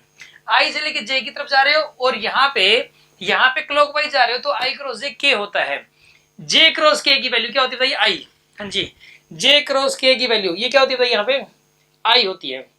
जे क्रॉस के की वैल्यू, जे क्रॉस के कैप ये आई कैप होगा, ठीक है ना, जे क्रॉस के ये आई हो जाएगा क्योंकि क्लॉकवाइज जा रहे हो, के क्रॉस आई ये जे हो जाएगा, ठीक है ना, के क्रॉस आई ये क्या हो जाएगा यहाँ पे जे कैप हो जाएगा। अगर आप क्लॉकवाइज जाते हो आई क्रॉस जे के हो जाएगा, जे क्रॉस के आई हो जाएगा, के क्रॉस आई जे हो जाएगा। और अगर आप एंटी क्लॉकवाइज जाते हो तो, अगर आप एंटी क्लॉकवाइज जाते हो, सपोज आप जाते हो, मान लिया जाए कि आई क्रॉस के एंटी क्लॉकवाइज गए आप, तो आई क्रॉस के क्या होता है बताइए, माइनस जे कैप हो जाएगा। आई क्रॉस के कैप की वैल्यू क्या हो जाएगी, माइनस जे कैप।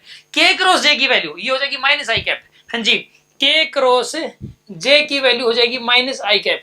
और ऐसे जे क्रॉस आई की वैल्यू, हाँ जी, जे क्रॉस आई की वैल्यू ये कितनी हो जाएगी बताइए, माइनस के कैप हो जाएगी, ठीक है ना।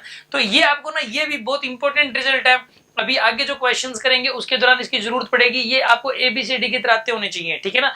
आई क्रॉस जे के कैप, जे क्रॉस के आई कैप, के क्रॉस आई जे कैप। अगर उल्टा चले, आई क्रॉस के जे माइनस जे कैप, के cross J minus I cap, और यहाँ पे जे क्रॉस आई माइनस के कैप। समझ आ गया आपको, नोट कर लीजिए और माइंड में सेट कर लीजिए 15 सेकेंड्स।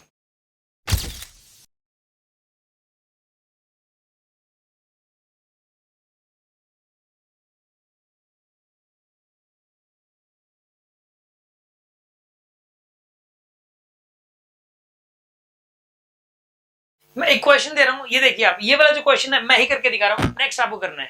देखिए आप मान लो कि आपको एक वेक्टर ए दे दिया, इसकी वैल्यू दे दी 2 आई कैप प्लस 3 जे कैप, और एक वेक्टर बी दे दिया, सपोज 3 आई कैप प्लस का 4 जे कैप ये दे दिया, और कोई ये कह दे कि इसका डॉट प्रोडक्ट करो।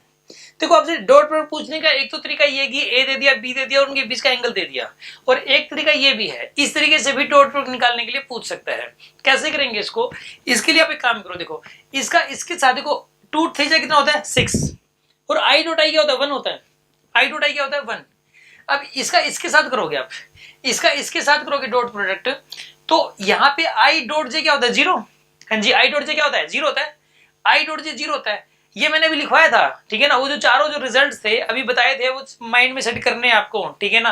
अगर आपने जो है ना मतलब ये अगर नहीं किए हैं तो उसमें प्रॉब्लम आ सकती है। देखो आई डॉट आई 1 होता है और आई डॉट जे क्या होता है 0, क्योंकि दो परपेंडिकुलर वेक्टर हो गए आई और जे, तो यानी कि इसका तो आएगा ही नहीं, 0 लिखोगे तो इसे बेटर ये लिखो ही मत, ठीक है ना, प्लस में, तो इनका तो 0, इसका इसके साथ इसका अब करना, इसका 0 आएगा, जे डॉट आई क्या होता है 0। अब इसका इसके साथ करो 12 और जे डॉट जे क्या होता है 1 होता है, जे डॉट जे 1 यानी कितना है यहाँ पर ये 18। यहाँ पर क्या हो जाएगा बताइए, यहाँ पे 18 आ जाएगा, ठीक है ना। तो इस प्रकार से आप क्वेश्चन को कर सकते हो। अच्छा अब सुनो, मतलब मैं कहने का मतलब ये है कि अगर दो वेक्टर्स का डॉट प्रोडक्ट लेना हो तो इसका इसके साथ करना होता है और इसका इसके साथ करना होता है बस। जैसे कि मान लिया जाए कि यहाँ पे वेक्टर ए दे दिया आपको, मान लो -3i cap plus 2j cap plus 4k cap, ये दे दिया आपको। और एक वेक्टर बी दे दिया, मान लो वो दे दिया 2i cap -5j cap plus 2k cap, ये दे दिया मान लो।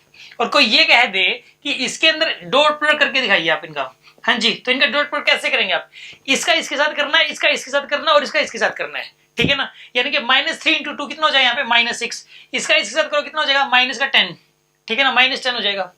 और ये कितना हो जाएगा बताइए +8, यानी कि आंसर कितना आएगा इसका बताइए। इसका जो आंसर आएगा यहाँ पे -8 आएगा इसका आंसर, क्योंकि और इसमें कोई डायरेक्शन आएगी नहीं, क्योंकि डॉट प्रोडक्ट है, डॉट प्रोडक्ट की कोई डायरेक्शन नहीं होती, सिर्फ और सिर्फ मैग्नीट्यूड होता है। यानी कि ओवरऑल रिजल्ट आपको ये याद करना है कि अगर मान लो कि एक वेक्टर ए दे रखा है आपको a1i cap plus b1j cap plus c1k cap, और एक वेक्टर बी दे दिया suppose a2i cap plus b2j cap plus c2k cap, और कोई ये कह दे कि इसके अंदर a डॉट बी की वैल्यू बताइए आप, तो a डॉट बी की वैल्यू बताइए कितनी हो जाएगी यहाँ पे a1a2 plus b1b2 plus c1c2। हाँ जी, ये रिजल्ट आपको याद करना है कि अगर दो वेक्टर्स हैं इस तरीके से और उनका डॉट प्रोडक्ट करने के लिए बोल दिया जाए तो इन दोनों की मल्टीप्लाई प्लस इन दोनों की मल्टीप्लाई प्लस इन दोनों की मल्टीप्लाई करना है आपको। नोट कर लीजिए 15 सेकंड्स।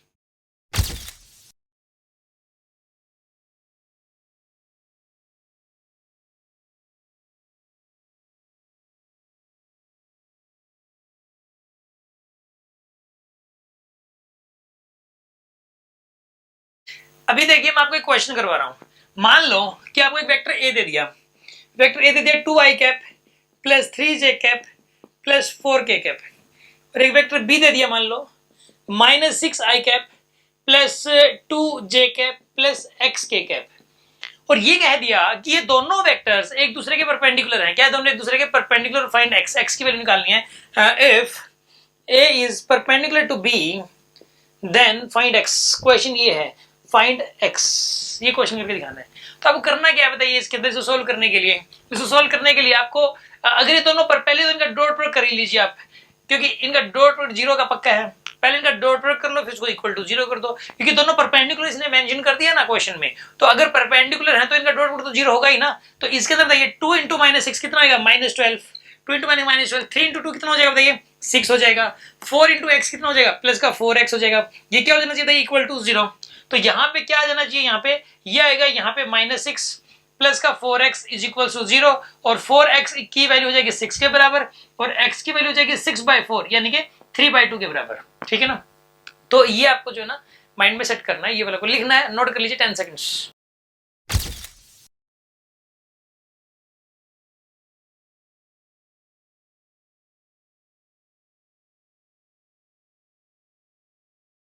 अभी मैं आपको एक अगला कॉन्सेप्ट बता रहा हूं। जैसे कि मान लो कोई ये कह दे कि एक वेक्टर ए दिया हुआ आपको a1i cap plus b1j cap plus c1k cap, और एक वेक्टर बी दिया हुआ है a2i cap plus b2j cap plus c2k cap. ये आपको दो वेक्टर्स दिए हुए हैं और सामने वाले ने ये बोल दिया कि ये दोनों पैरेलल हैं, ठीक है ना। तो इसका मतलब पता क्या हुआ, a1/a2 is equal to b1/b2 equal to c1/c2, या फिर इसका रिवर्स भी ट्रू है। रिवर्स भी ट्रू है कि अगर a1/a2 is equal to b1/b2 equal to c1/c2 हो तो इसका मतलब वो पैरेलल होते हैं। मैं आपको लिख के बता दे रहा हूं, if a1/a2 is equals to b1/b2 equal to c1/c2 हो, इसका मतलब क्या होता है, इसका मतलब क्या है कि vector A is parallel to vector B, इसका मतलब दोनों एक दूसरे के पैरेलल होंगे, ठीक है ना। इसका मतलब क्या है कि दोनों एक दूसरे के पैरेलल हो जाएंगे। इसके अंदर अगर a1/a2 is equal to b1/b2 equal to c1/c2 हो जाए तो इसका मतलब दोनों एक दूसरे के पैरेलल होंगे। एक क्वेश्चन मैं आपको करवा रहा हूं, जैसे कि मान लिया जाए कि एक वेक्टर ए दे रखा आपको 2i cap plus 3j cap plus 4k cap, और एक वेक्टर बी दे दिया आपको, मान लो वेक्टर बी दे दिया सपोज आपको 6i कैप प्लस में 9j cap plus xk cap, ये कह दिया आपको, ठीक है, दो वेक्टर्स दे दिए और ये कह दिया कि ये दोनों एक दूसरे के पैरेलल हैं। क्या ये दोनों एक दूसरे के parallel, here a is parallel to b, इसने गिवन है, मतलब ये चीज बता दी इसने कि a is parallel to b, और फाइंड x निकालने के लिए बोला है इसने। दो वेक्टर्स हैं पोलर फॉर्म में और इसके अंदर ये बोला कि x की वैल्यू निकालिए और दोनों पैरेलल हैं। एक बात बताइए, अगर दो वेक्टर्स पैरेलल हैं तो इसका मतलब this upon this is equal to this upon this is equal to this upon this होना चाहिए और वहां से x की वैल्यू आ जाएगी आपके पास 2/6। This must be equal to 3/9, this must be equal to 4/x, ये आ जाएगा आपके पास। ठीक है, और अब आप इसको सोल्व करेंगे तो ये आपके पास देखो इतने को ही सोल्व कर लीजिए सिर्फ आप। ये बनेगा 1/2 is equals to 4/x, it implies that x is equals to 8। तो यहां से x की वैल्यू 8 आएगी। नोट कर लीजिए 10 सेकेंड्स।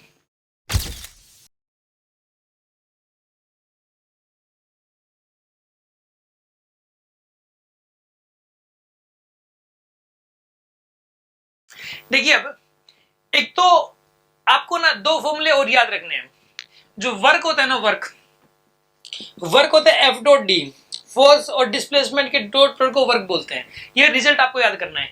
फोर्स और डिस्प्लेसमेंट के डॉट प्रोडक्ट क्या बोलते हैं? वर्क। और इसी तरीके से होता है पावर, पावर होता है एफ डॉट वी। फोर्स और वेलोसिटी के डॉट प्रोडक्ट को पावर बोलते हैं। हाँ जी, फोर्स और वेलोसिटी के डॉट प्रोडक्ट क्या बोलते हैं हम लोग? पावर।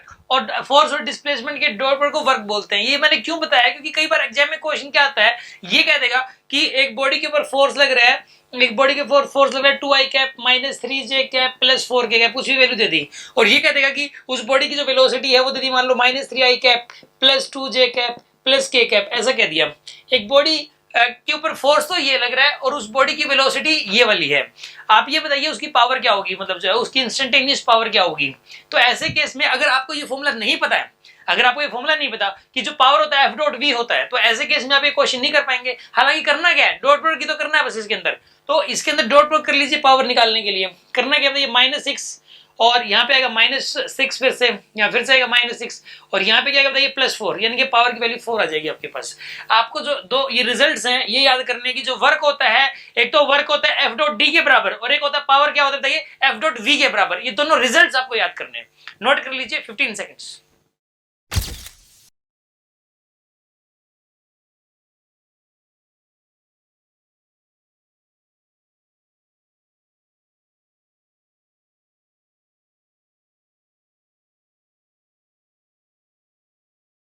अब एक स्पेशल टाइप का क्वेश्चन है, एक मैं करवा रहा हूं और उससे नेक्स्ट आपको करके दिखाना है। ठीक है, ये देखिए पहले मैं क्वेश्चन करवा रहा हूं आपको। मान लो कि आपको एक वेक्टर दे दिया, 5i cap plus 5√3j cap, और एक वेक्टर बी दे दिया आपको 10√3i cap plus 10j cap. ये वेक्टर ए दे दिया और एक वेक्टर बी दे दिया गया आपको। ठीक है, और इसके अंदर ये बोला गया कि इनके बीच का एंगल बताओ, find the angle between the given vectors. इन दोनों के बीच का एंगल बताओ, find theta between given vectors. दोनों वेक्टर्स के बीच का एंगल बताइए। आप कैसे करेंगे हम इसको? Find the angle between the given vectors.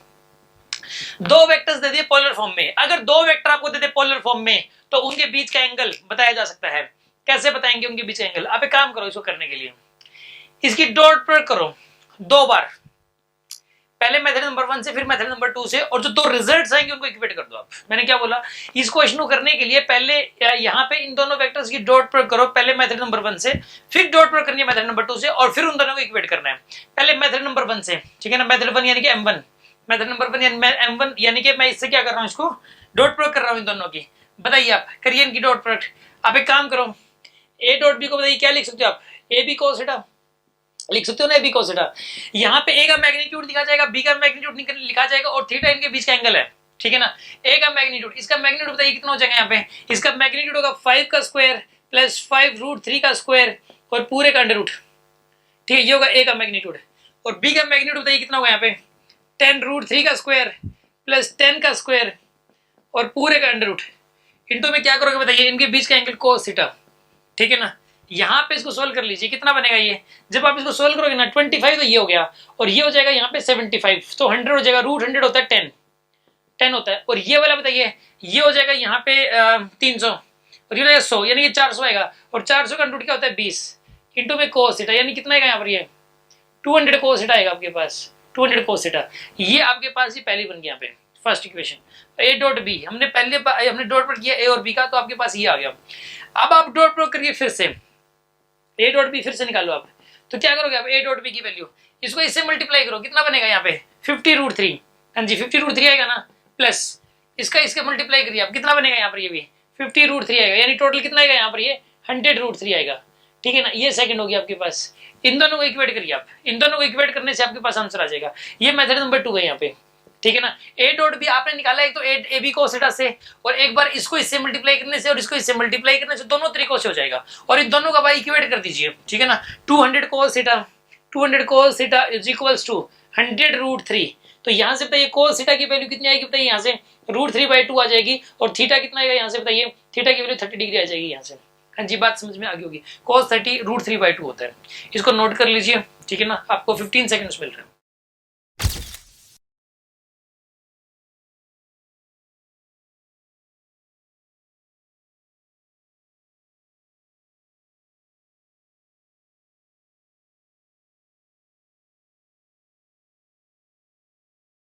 एक क्वेश्चन है, ये आपको करके दिखाना है, और मैं आपको करने के लिए अभी 1.5 मिनट दूंगा। ठीक है, एक वेक्टर ए दिया हुआ है आपको -10√3 i कैप, ठीक है, प्लस 10 j कैप, और एक वेक्टर बी दिया हुआ है, ये दिया हुआ है सिर्फ 5 j कैप, सिर्फ 5 j कैप दिया हुआ है। तो हम इसको ऐसा लिख सकते हैं 0 i कैप, ऐसा लिख सकते हैं हम लोग। ठीक है ना, 0 i cap plus 5 j cap. आपको करना है क्या, आप इनके बीच का एंगल बताइए, find theta between the vectors, find theta between vectors. ये सिर्फ 1 मिनट में ही हो जाएगा, 1 मिनट दी जा रही है आपको।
इसको करने के लिए आप पहले तो ए डॉट बी निकालो। आप पहले आप निकालो A dot B. A dot B कैसे निकालेंगे, तो आप ए बी cos थीटा से, ए बी cos थीटा पहले मेथड नंबर 1 से कर रहे हैं हम लोग, मेथड नंबर 1 से हम पहले कर रहे हैं। A dot B equal to A B cos theta, इसका मैग्नीट्यूड कितना होगा बताइए, -10√3 का स्क्वायर प्लस 10 का स्क्वायर, पूरे का अंडर रूट करोगे आप। ठीक है ना, फिर बी का मैग्नीट्यूड, बी का मैग्नीट्यूड कितना हो जाएगा बताइए, 5 ही हो जाएगा इसका मैग्नीट्यूड, तो 5 इंटू में cos थीटा। ठीक है, इंटू cos थीटा। अब इसको सोल्व करोगे ना, तो ये आएगा यहाँ पे, ये 300 बनेगा, ये 100 बनेगा, तो 400 √400 कितना बन जाएगा, 20, 20 गुना 5 इक्वल टू cos थीटा, यानी कितना है यहाँ पे 100 cos थीटा बन जाएगा आपके पास। ये पहली इक्वेशन बन गई 100 cos थीटा।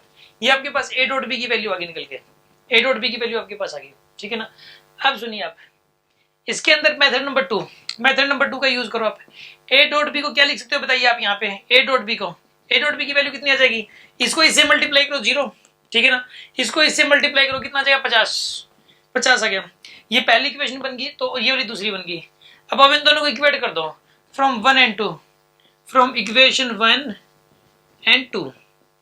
बताइए क्या आएगा यहाँ पे, इसको दोनों को इक्वेट करने से 100 cos theta is equals to 50, और cos थीटा की वैल्यू कितनी आएगी 1/2, और थीटा कितना आएगा बताइए यहाँ से 60 डिग्री। ये आंसर है, नोट कर लीजिए, 15 सेकंड्स।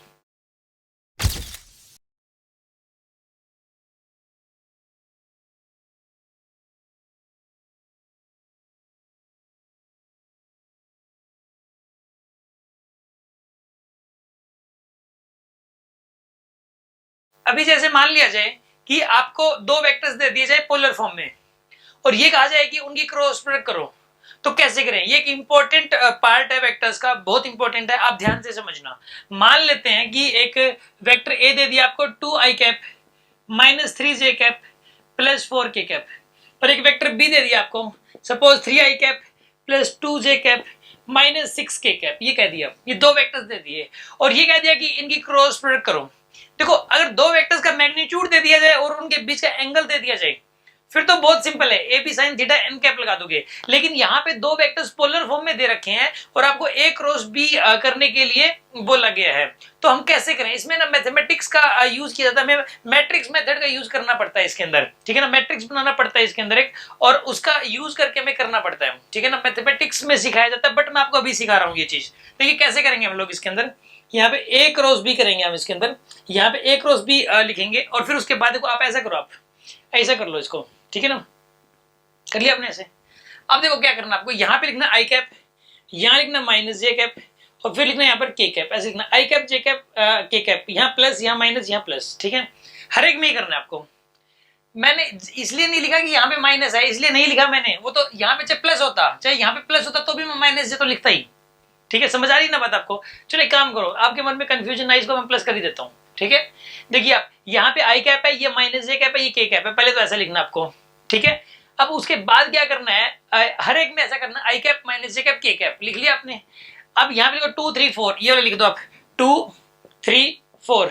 अब लिखोगे 3 2 माइनस 6, 3 2 माइनस 6 ऐसा लिखना आपको, ठीक है ना।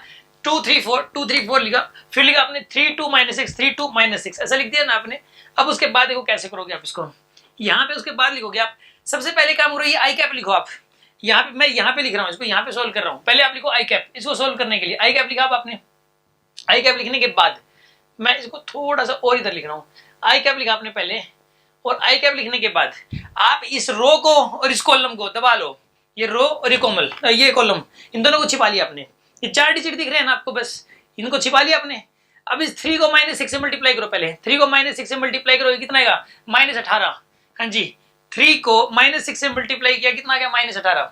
फिर माइनस साइन अपने घर से लगाओगे आप, लगाया आपने माइनस साइन। फिर 2 को 4 से मल्टीप्लाई करोगे, देखो पहले इसको इससे मल्टीप्लाई करना है, फिर ऐसे मल्टीप्लाई करना है, और एक माइनस साइन बीच में। देखो ये 3 × -6 है तो -18 होता है। अब ये माइनस साइन अपनी अपनी मर्जी से लगा दिया।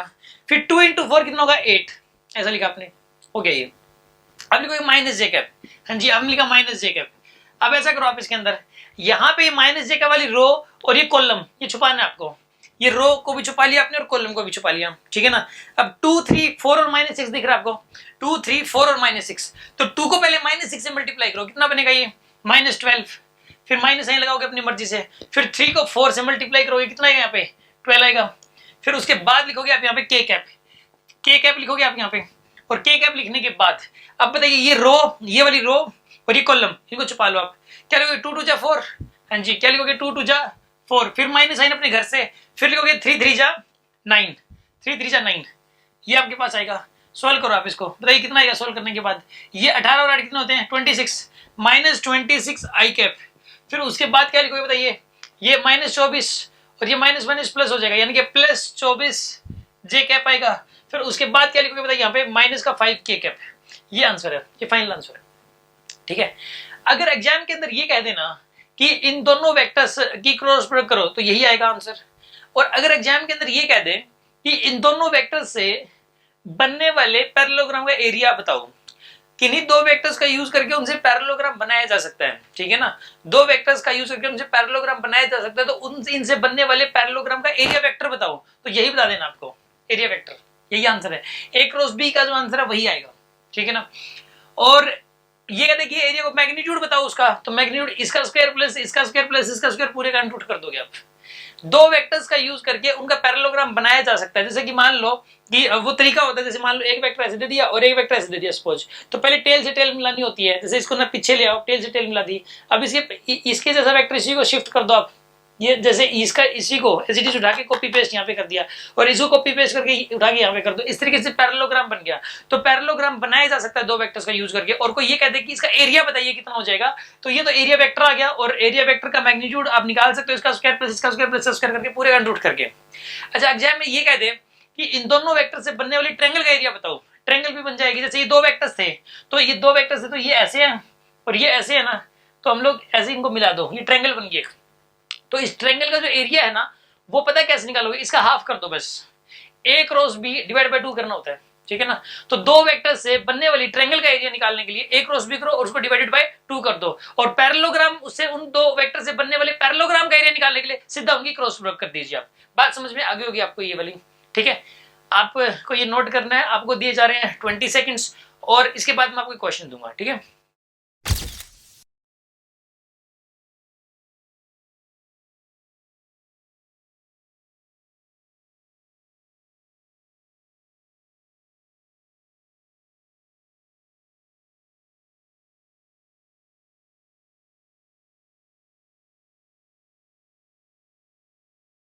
अभी देखिए एक क्वेश्चन और करके दिखाना आपको।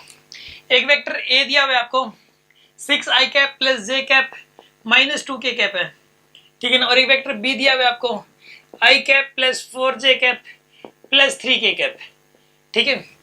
आपको करना क्या है, इनका ए क्रॉस बी निकाल के दिखाना आपको। फाइंड ए क्रॉस बी करके दिखाइए। इसको करने के लिए आपको 2 मिनट दिए जा रहे हैं, ठीक है। करिए आप इसको।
हाँ जी, आपने इसको सॉल्व कर लिया होगा। देखिए आप, मैं बता रहा हूं आपको, देखो कैसे करते हैं इसको। अब एक काम करो, पहले बताइए ए क्रॉस बी को हम ऐसा लिख सकते हैं, यहाँ लिखोगे आई कैप फिर माइनस जे कैप फिर लिखना आपको के कैप, ठीक है। ऐसा करना है ना आपको। फिर आप लिखोगे यहाँ पे 6 1 माइनस 2 6 1 माइनस 2 लिखा। फिर लिखोगे 1 4 3 1 4 3, ऐसे लिखना आपको। अब सुनो आप, अब देखिए आप इसके बाद लिखोगे अब यहाँ पे आई कैप। सबसे पहले लिखोगे आई कैप, यहाँ पे आपने आई कैप को पहले दबाना है, इस वाले आई कैप को और इस वाले आई ऐसे दबा लीजिए आप इसको, ठीक है ना। कर लिया ना आपने। पहले 1 इंटू 3 करो आप, 1 इंटू 3 कितना हो जाएगा यहाँ पे 3 के बराबर। फिर माइनस साइन लगाओ। फिर 4 इंटू माइनस 2, देखो ये वाला माइनस साइन आपने अपने घर से लगाया। फिर 4 इंटू माइनस 2 कितना जो माइनस 8, एक माइनस 8 और आएगा आप यहाँ पे। ये मत सोचना कि माइनस 8 लिखने की क्या जरूरत है, माइनस साइन तो पहले से लगाओ, ये तो घर से जो आया वो है। ये 4 इंटू माइनस 2, ये माइनस 8 अलग से है, ठीक है ना। अब सुनो, फिर लिखोगे आप इसके ऊपर माइनस जे कैप, ठीक है, माइनस जे कैप लिखोगे। अब उसके बाद माइनस जे कैप, ये वाली जो रो है और ये जो कॉलम है इनको आप छुपा लीजिए, रो और कॉलम। अब देखो 6 इंटू 3, 6 इंटू 3 कितना होता है बताइए, 18 हो जाएगा। फिर माइनस साइन अपने घर से लगाओगे। फिर 1 इंटू माइनस 2 कितना हो जाएगा बताइए, माइनस 2 ही हो जाएगा, ये आ गया आपके पास। अब उसके बाद लिखोगे के कैप, उसके बाद लिखोगे आप के कैप, हाँ जी के कैप। आप उसके बाद लिखोगे यहाँ पे जो है ना इनके बीच में प्लस का साइन है ये, ठीक है ना। यहाँ पर भी मतलब ये तो माइनस का हो ही गया फिर, ठीक है ना। अब देखो सुनो आप, के कैप है जैसे ये प्लस के कैप, मतलब ये प्लस आई कैप है और ये प्लस के कैप था, तो ये प्लस आई कैप है और ये प्लस के कैप मैंने लिखा। अब उसके बाद सुनो आप, ये प्लस आई कैप माइनस जे कैप प्लस के कैप ऐसे लिखना होता है। अब ये वाली जो रो है और ये वाला जो कॉलम है इनको छुपा लीजिए आप। 6 इंटू 4 कितना हो जाएगा बताइए, 24। फिर माइनस साइन अपने घर से, फिर 1 इंटू 1 1 हो जाएगा आपके पास। सोल्व करिए आप, कितना हो जाएगा ये 11 आई कैप। फिर उसके बाद बताइए आप कितना हो जाएगा ये माइनस का 20 जे कैप। फिर उसके बाद बताइए कितना होगा ये प्लस का 23 के कैप। ये आपके पास आ गया, ठीक है ना। तो ये इसका आंसर आ गया। अगर कोई ये कहता कि इन दोनों वेक्टर से बनने वाली इनसे बनने वाली रेक्टेंगल या इनसे बनने वाली पैरेललोग्राम का एरिया बताइए आप, तो यही आंसर था उसका। और मैग्नीट्यूड इसका स्क्वायर प्लस इसका स्क्वायर प्लस इसका स्क्वायर पूरे का अंडर रूट। और ये कहता कि इनसे बनने वाली ट्रायंगल का एरिया बताओ, तो अब क्या करेंगे, इसी को डिवाइडेड बाय 2 कर देंगे हम लोग। समझ में आ गया होगा आपको, नोट कर लीजिए 15 सेकेंड्स।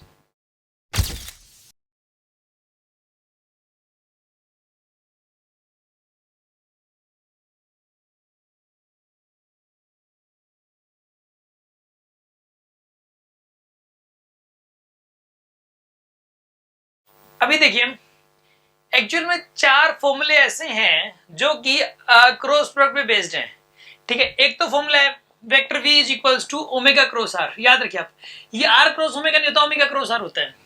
v यहाँ पे वेलोसिटी वेक्टर है, ओमेगा एंगुलर वेलोसिटी वेक्टर है, ओमेगा क्या है यहाँ पे एंगुलर वेलोसिटी वेक्टर, r क्या है यहाँ पे रेडियल वेक्टर। समझ आ रही है बात आपको। v is equal to omega cross r, velocity vector angular velocity vector r vector, इसके बीच में रिलेशन है। अगर आपने r क्रॉस ओमेगा कर दिया तो गलत हो जाएगा, ओमेगा क्रॉस r लिखना आपको, ठीक है ना।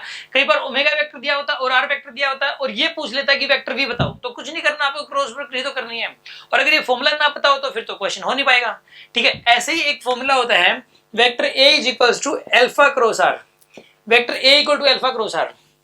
यहां पर ये है acceleration vector, linear acceleration vector, ये है एंगुलर एक्सेलरेशन वेक्टर और ये रेडियल वेक्टर। समझ आ गया ना आपको, ये एक्सेलरेशन वेक्टर है, एंगुलर एक्सेलरेशन वेक्टर और ये रेडियल वेक्टर, ठीक।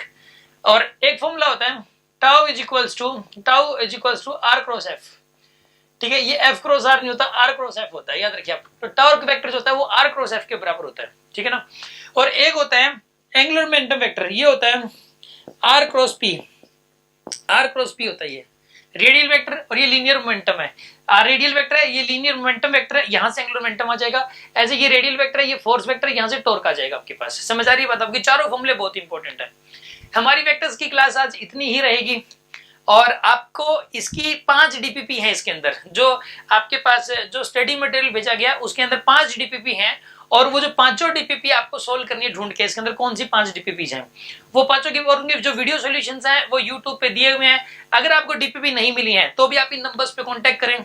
सेकंड बात, आप व्हाट्सएप कर दें अपना नाम, क्लास और आप कहां से बिलोंग करते हैं, तो आप व्हाट्सएप करेंगे तो आपको अगेन एक मैसेज मिलेगा, आपको जो डीपीपीज है वो व्हाट्सएप के थ्रू मिल जाएंगी, या फिर मेल कर दो तो मेल के थ्रू मिल जाएंगी आपको, ठीक है। सेकंड, लेकिन आपको लिखना पड़ेगा कि आप कौन सी क्लास में, आपका नाम क्या है और आपको क्या चाहिए, ठीक है। तो ये आप लिखेंगे तो आपको व्हाट्सएप पे मिल जाएगी। सेकंड, अगर आपको इन डीपीपीज में कोई डाउट्स हैं और वो डाउट्स आपको यूट्यूब पे नहीं मिल रहे हैं उसके सॉल्यूशन, तो भी आप इन नंबर्स पे कांटेक्ट कर सकते हो। या फिर अगर क्लास समझ में नहीं आई है या फिर पिछली क्लासेस का बैकअप लेना है तो भी आप इन नंबर्स पे कांटेक्ट कर सकते हो। Thank you very much.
तो ये रजत है, ठीक है ना।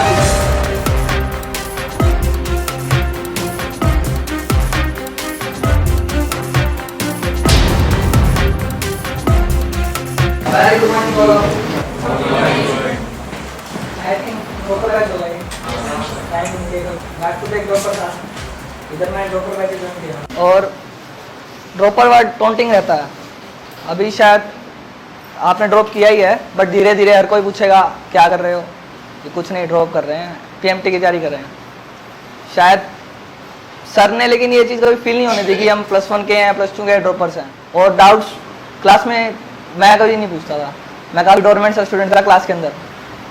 जहाँ ये yellow T shirt, what's good name, मान, मैं इधर बैठता था, दैट्स माई सीट, चुपचाप क्लास के 1.5 घंटा चुप बैठता था। जहाँ टीचर और स्टूडेंट में बॉन्ड बन जाता है, and one we require this bond. शायद मैंने सर को फीस दी थी, सर ने मुझे पढ़ाया, सिलेक्शन भी हो गया, ठीक है, आज मैं सेट हूँ, फ्यूचर सेट है। शायद बॉन्डिंग खत्म हो जानी चाहिए थी, बट ऐसा नहीं होता। अगर एक टीचर है, आप उनसे क्या एक्सपेक्ट कर रहे हो, वो तुम्हें वो चीज़ दे दे, एंड एज अ स्टूडेंट जो टीचर आपसे एक्सपेक्ट करता है एंड वो चीज़ यू विल गिव देम, तो एक बॉन्ड आगे तक चलती है। And you should have a faith on him, proper faith. I think मैं शायद इंटेलिजेंट तो मैं था ही नहीं, मैं आप लोग की तरह एक बिल्कुल मीडियोकर स्टूडेंट था, एवरेज गाय, यहाँ बैठता था और बस चला जाता 1.5 घंटा सुन के।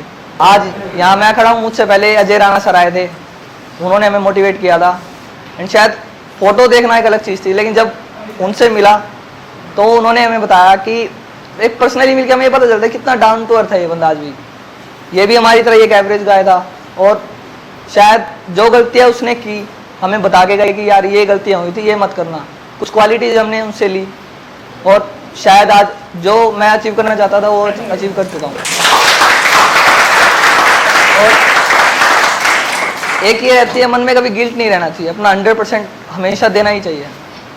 100% मतलब कि ये नहीं हो 1 साल बाद अगर हमारा सिलेक्शन ना हो पाए तो कोई बात नहीं, मैंने अपना 100% दिया, एंड इससे ज़्यादा मैं नहीं कर सकता था।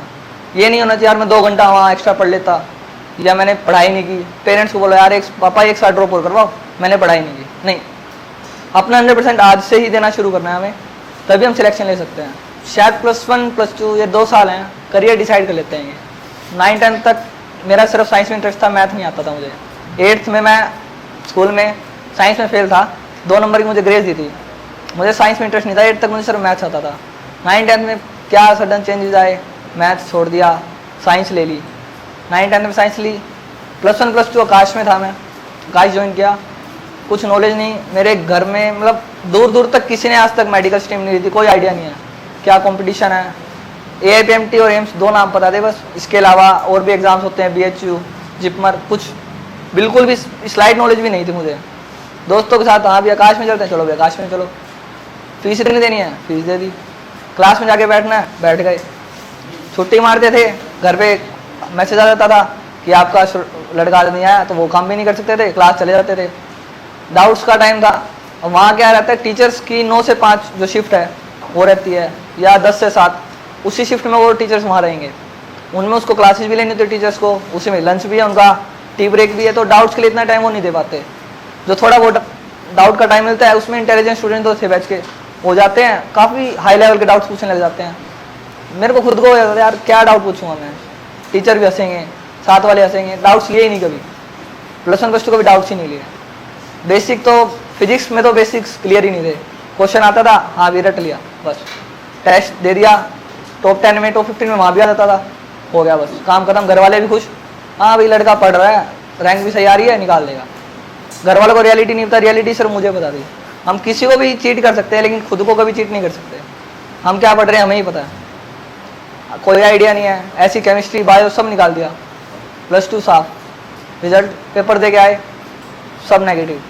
क्यों? अटैम्प्ट करने की आदत थी, वहाँ तो क्वेश्चन आ देते थे रटे रटाए, वहाँ पेपर में नहीं आएंगे, साफ फेल।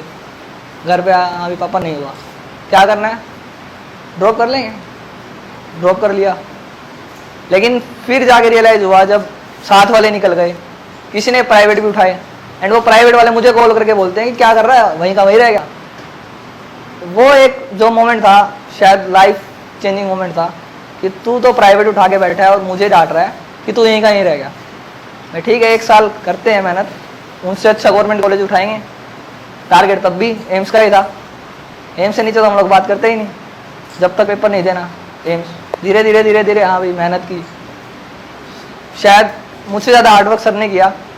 याद है आज भी सर सुबह एग्ज़ाम के टाइम 5 बजे 10:30 से 12 कोचिंग का टाइम था, ये ड्रॉपर बैच। उसके अलावा सर 5 बजे भी क्लास लेने आते थे। और शरवण सर ताला खोलते थे। 2 दिन आए शरवण सर, तीसरे दिन सर आपने भी मैं नहीं उठ पाऊंगा सुबह सुबह। सर खुद आते थे, ताला खोलते थे, पढ़ाते थे 1-1.5 घंटा। वो एक रहता है कि अगर टीचर को सिर्फ फीस से ही मतलब होता है तो वो मुझे 10:30 से 12 पढ़ा के उनका काम खत्म था। बट वो सुबह भी आते थे और रात को कई बार मैं यहाँ से 9:30-10 बजे निकलता था, लाइट जलती मिलती थी इंस्टीट्यूट की। सोचता भी था सर सोते नहीं है, सर की कोई पर्सनल लाइफ नहीं है, सब कुछ इधर ही। और ऐसी शाम को भी मैं बायो की कोचिंग लेने जाता था और आते हुए सर से कभी डाउट्स ले लिए, कभी कुछ ले लिया। तो हर टाइम इंस्टीट्यूट में ही। शायद मुझसे ज़्यादा हार्ड वर्क सर ने किया मेरे लिए।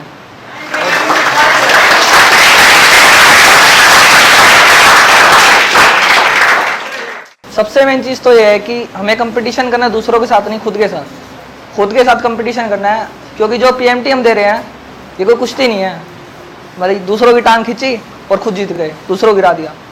खुद से कंपटीशन करना है, क्योंकि हम दूसरों को पीछे नहीं कर सकते, हम सिर्फ खुद आगे निकल सकते हैं। हमारा जो हार्डवर्क है वो सिर्फ हम खुद पे इम्प्लाई कर सकते हैं। ये नहीं है कि हमें क्लासरूम में पीएमटी दे रहे हैं, बगल वाले का भी गलत रोल नंबर भर दिया, इस वाले का भी गलत कर दिया, आगे वाले का आंसर गलत कर दिया, सिर्फ खुद का सही है, यानी ये सब तो फेल हो गए। उसका पेपर वो करेगा, इसका पेपर ये करेगा, इसका पेपर ये। हम सिर्फ खुद का पेपर कर सकते हैं। अगर यहाँ पर हमारी रैंक 1 आ रही है तब ये नहीं है कि हमारा कंपटीशन खुद से खत्म हो गया। हमारा ये है कि अगर मैं 90% आया तो नेक्स्ट टाइम मुझे 100% स्कोर करना है। कंपटीशन ये होना चाहिए। अगर 100% भी आ गए तब भी ये है कि मुझे इतना स्ट्रगल और करने की ताकि मेरा ये लेवल मेंटेन रहे, इससे नीचे तो जाना ही नहीं है। और ये चीज़ माइंड से निकालनी है कि 6 लाख बच्चे पेपर दे रहे हैं, 7 लाख दे रहे हैं, मैं अकेला पेपर दे रहा हूँ, एक सीट है, मुझे वही सीट चाहिए, बस ये माइंड में रखना है। मुझे जीएमसी गवर्नमेंट मेडिकल कॉलेज की एक सीट चाहिए बस, चाहे कितने भी आजू बाजू हों, सब भूल जाओ। अपनी मेहनत करो, अपना गोल सामने सेट होना चाहिए कि वो गोल है मेरा और मुझे वो अचीव करना है हर हाल में, चाहे कुछ भी हो, कितनी बाउंडेशन हो, कितनी आपको चीज़ें डाइवेट करें, अपने गोल से डाइवेट नहीं होना कहीं भी। क्योंकि अगले साल जब आप एग्ज़ाम दोगे उसका रिजल्ट आएगा ना, तो 2 चीज़ें होंगी, या तो नहीं होगा या हो जाएगा। अब you can feel the moment कि अगर आपका सिलेक्शन हो गया तो कितना चेंज आ जाएगा, ड्रास्टिक चेंज। कॉलेज में जाओगे, वहाँ पहले दिन से आपको हर कोई बंदा डोक्सा बोलेगा, that feeling you can enjoy. White coat, गले में सेट हो, ये अभी लगता है, लेकिन ये मैंने ये मोमेंट देखा हुआ है। और शायद पहला दिन मैं भी नहीं भूल सकता जब मैंने पहले दिन वाइट कोट डाला था, गले में सेट होता, मैस में खाना खाने गया और वो बोलते डॉक्टर साहब कौन सी सब्जी लेंगे। पहली बार मुझे मैस वाले ने डॉक्टर साहब बोला था, और ये चीज़ कोई नहीं भूल सकता।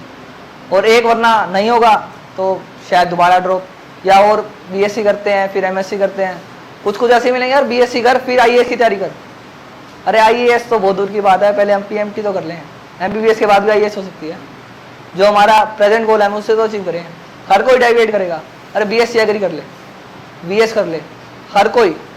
अरे तो 90+% है, डीयू में जा भाई, बीएससी ऑनर्स कर, नहीं करनी, एमबीबीएस ही करनी है, एम्स से करनी है, मौलाना आजाद से करनी है। और उसके बाद भी जो भी कॉलेज मिले कभी गिल्ट नहीं रहेगा मन में, कभी भी।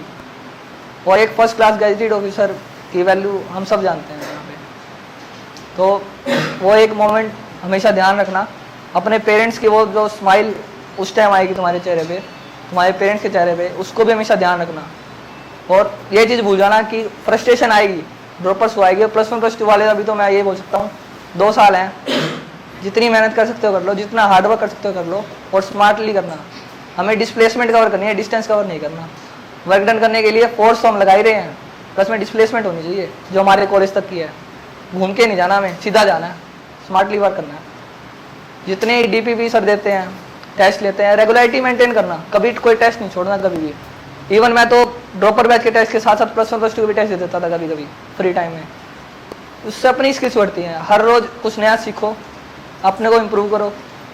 ये नहीं है कि नॉलेज को स्ट्रक रखना, नहीं, बस 2 फॉर्मूले हैं, बस मेरे को इसी पे क्वेश्चन सोल्व करने हैं। जितना सीखने को मिल सकता है, जितने निमोनिक्स हम याद कर सकते हैं। बायो वाले तो शायद एनसीईआरटी ना, फिर बायो में ज़्यादा टाइम देने की जरूरत नहीं है, वहाँ 3 घंटे हैं बस जो तुम्हें डिसाइड कर देंगे एग्जाम वाले। बायो आई थिंक मैंने बायो सोची तरह 35 मिनट मुझे 90 क्वेश्चन करने हैं, तो मैंने 35 ही मिनट दिए थे बायो में, क्योंकि उसके बाद मुझे बताया मेरी फिजिकल केमिस्ट्री स्ट्रॉन्ग थी, तो मुझे उसमें टाइम देना है। ऑर्गेनिक और इनऑर्गेनिक में करके गया था, क्योंकि उसमें क्रैमिंग चलती है, वो हर कोई कर लेगा थोड़ा टाइम देके। फिजिकल केमिस्ट्री मेरी वीक थी, और फिजिक्स के आकाश में था, मेरे को तो शायद चैप्टर के नाम भी मालूम नहीं थे अच्छे से। क्वेश्चन रट लेता था, बस यहाँ आया। धीरे धीरे बहुत बेसिक लेके सर चलते हैं, मुझे पता है अंदर से मुझे नहीं आता था कुछ, तो मैंने अपना लेवल इंप्रूव करना है।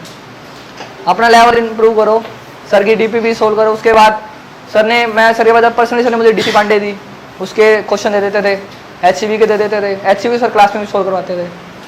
तो धीरे धीरे ये लेवल मेंटेन होगा। ये नहीं है कि हम पहले दिन ही यूरोडॉक्स लेके बैठ जाएं। यूरोडॉक्स तो शायद आईआईटी वाले बच्चे भी सोल्व नहीं करते, और कई मेरे साथ वाले बच्चे सोल्व करते थे यूरोडॉक्स को, नाम सुन लिया कहीं से यूरोडॉक, उस चीज़ का कोई बेनिफिट नहीं है। प्रॉपर ओरिएंटेशन से काम करना है, प्रॉपर बुक। ये नहीं है कि कोई भी बुक का नाम सुन लिया, हाँ भाई पापा आज वो बुक ला दो, घर वाले तो ले आएंगे और लेके बैठ गए सोल्व करने। फेसबुक पे अकाउंट है रजत बंसल के नाम से, कभी भी कोई हेल्प चाहिए I will always there for you. मुझे चाहिए कि सर के स्टूडेंट्स आए, अभी 2 जूनियर्स हैं मेरे, सर के स्टूडेंट हैं, सर को भी नहीं पता था वो मेरे कॉलेज में है, और वो मेरे पास आते हैं रैगिंग के टाइम।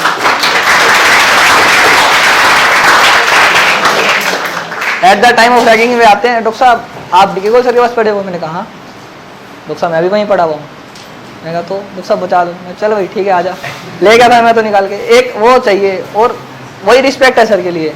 वरना अगर मेरे पेरेंट्स का भी कॉल आता है कि वो बच्चा आया है फलाने दोस्त का है तो है, रैगिंग तो होगी उसकी, लेकिन एक टीचर की रिस्पेक्ट होगी। मेरे ये नहीं चाहिए कि वो सर के पास आके बोले सर आपको स्टूडेंट था तो चलो मेरा सीनियर है मेरी रैगिंग लेता है, ये नाम नहीं चाहिए हमें, ठीक है ना। मैं चाहता हूँ तुम भी आओ आगे, मेरे से मिलो, सर के स्टूडेंट हो हमेशा, आई विल बी देयर।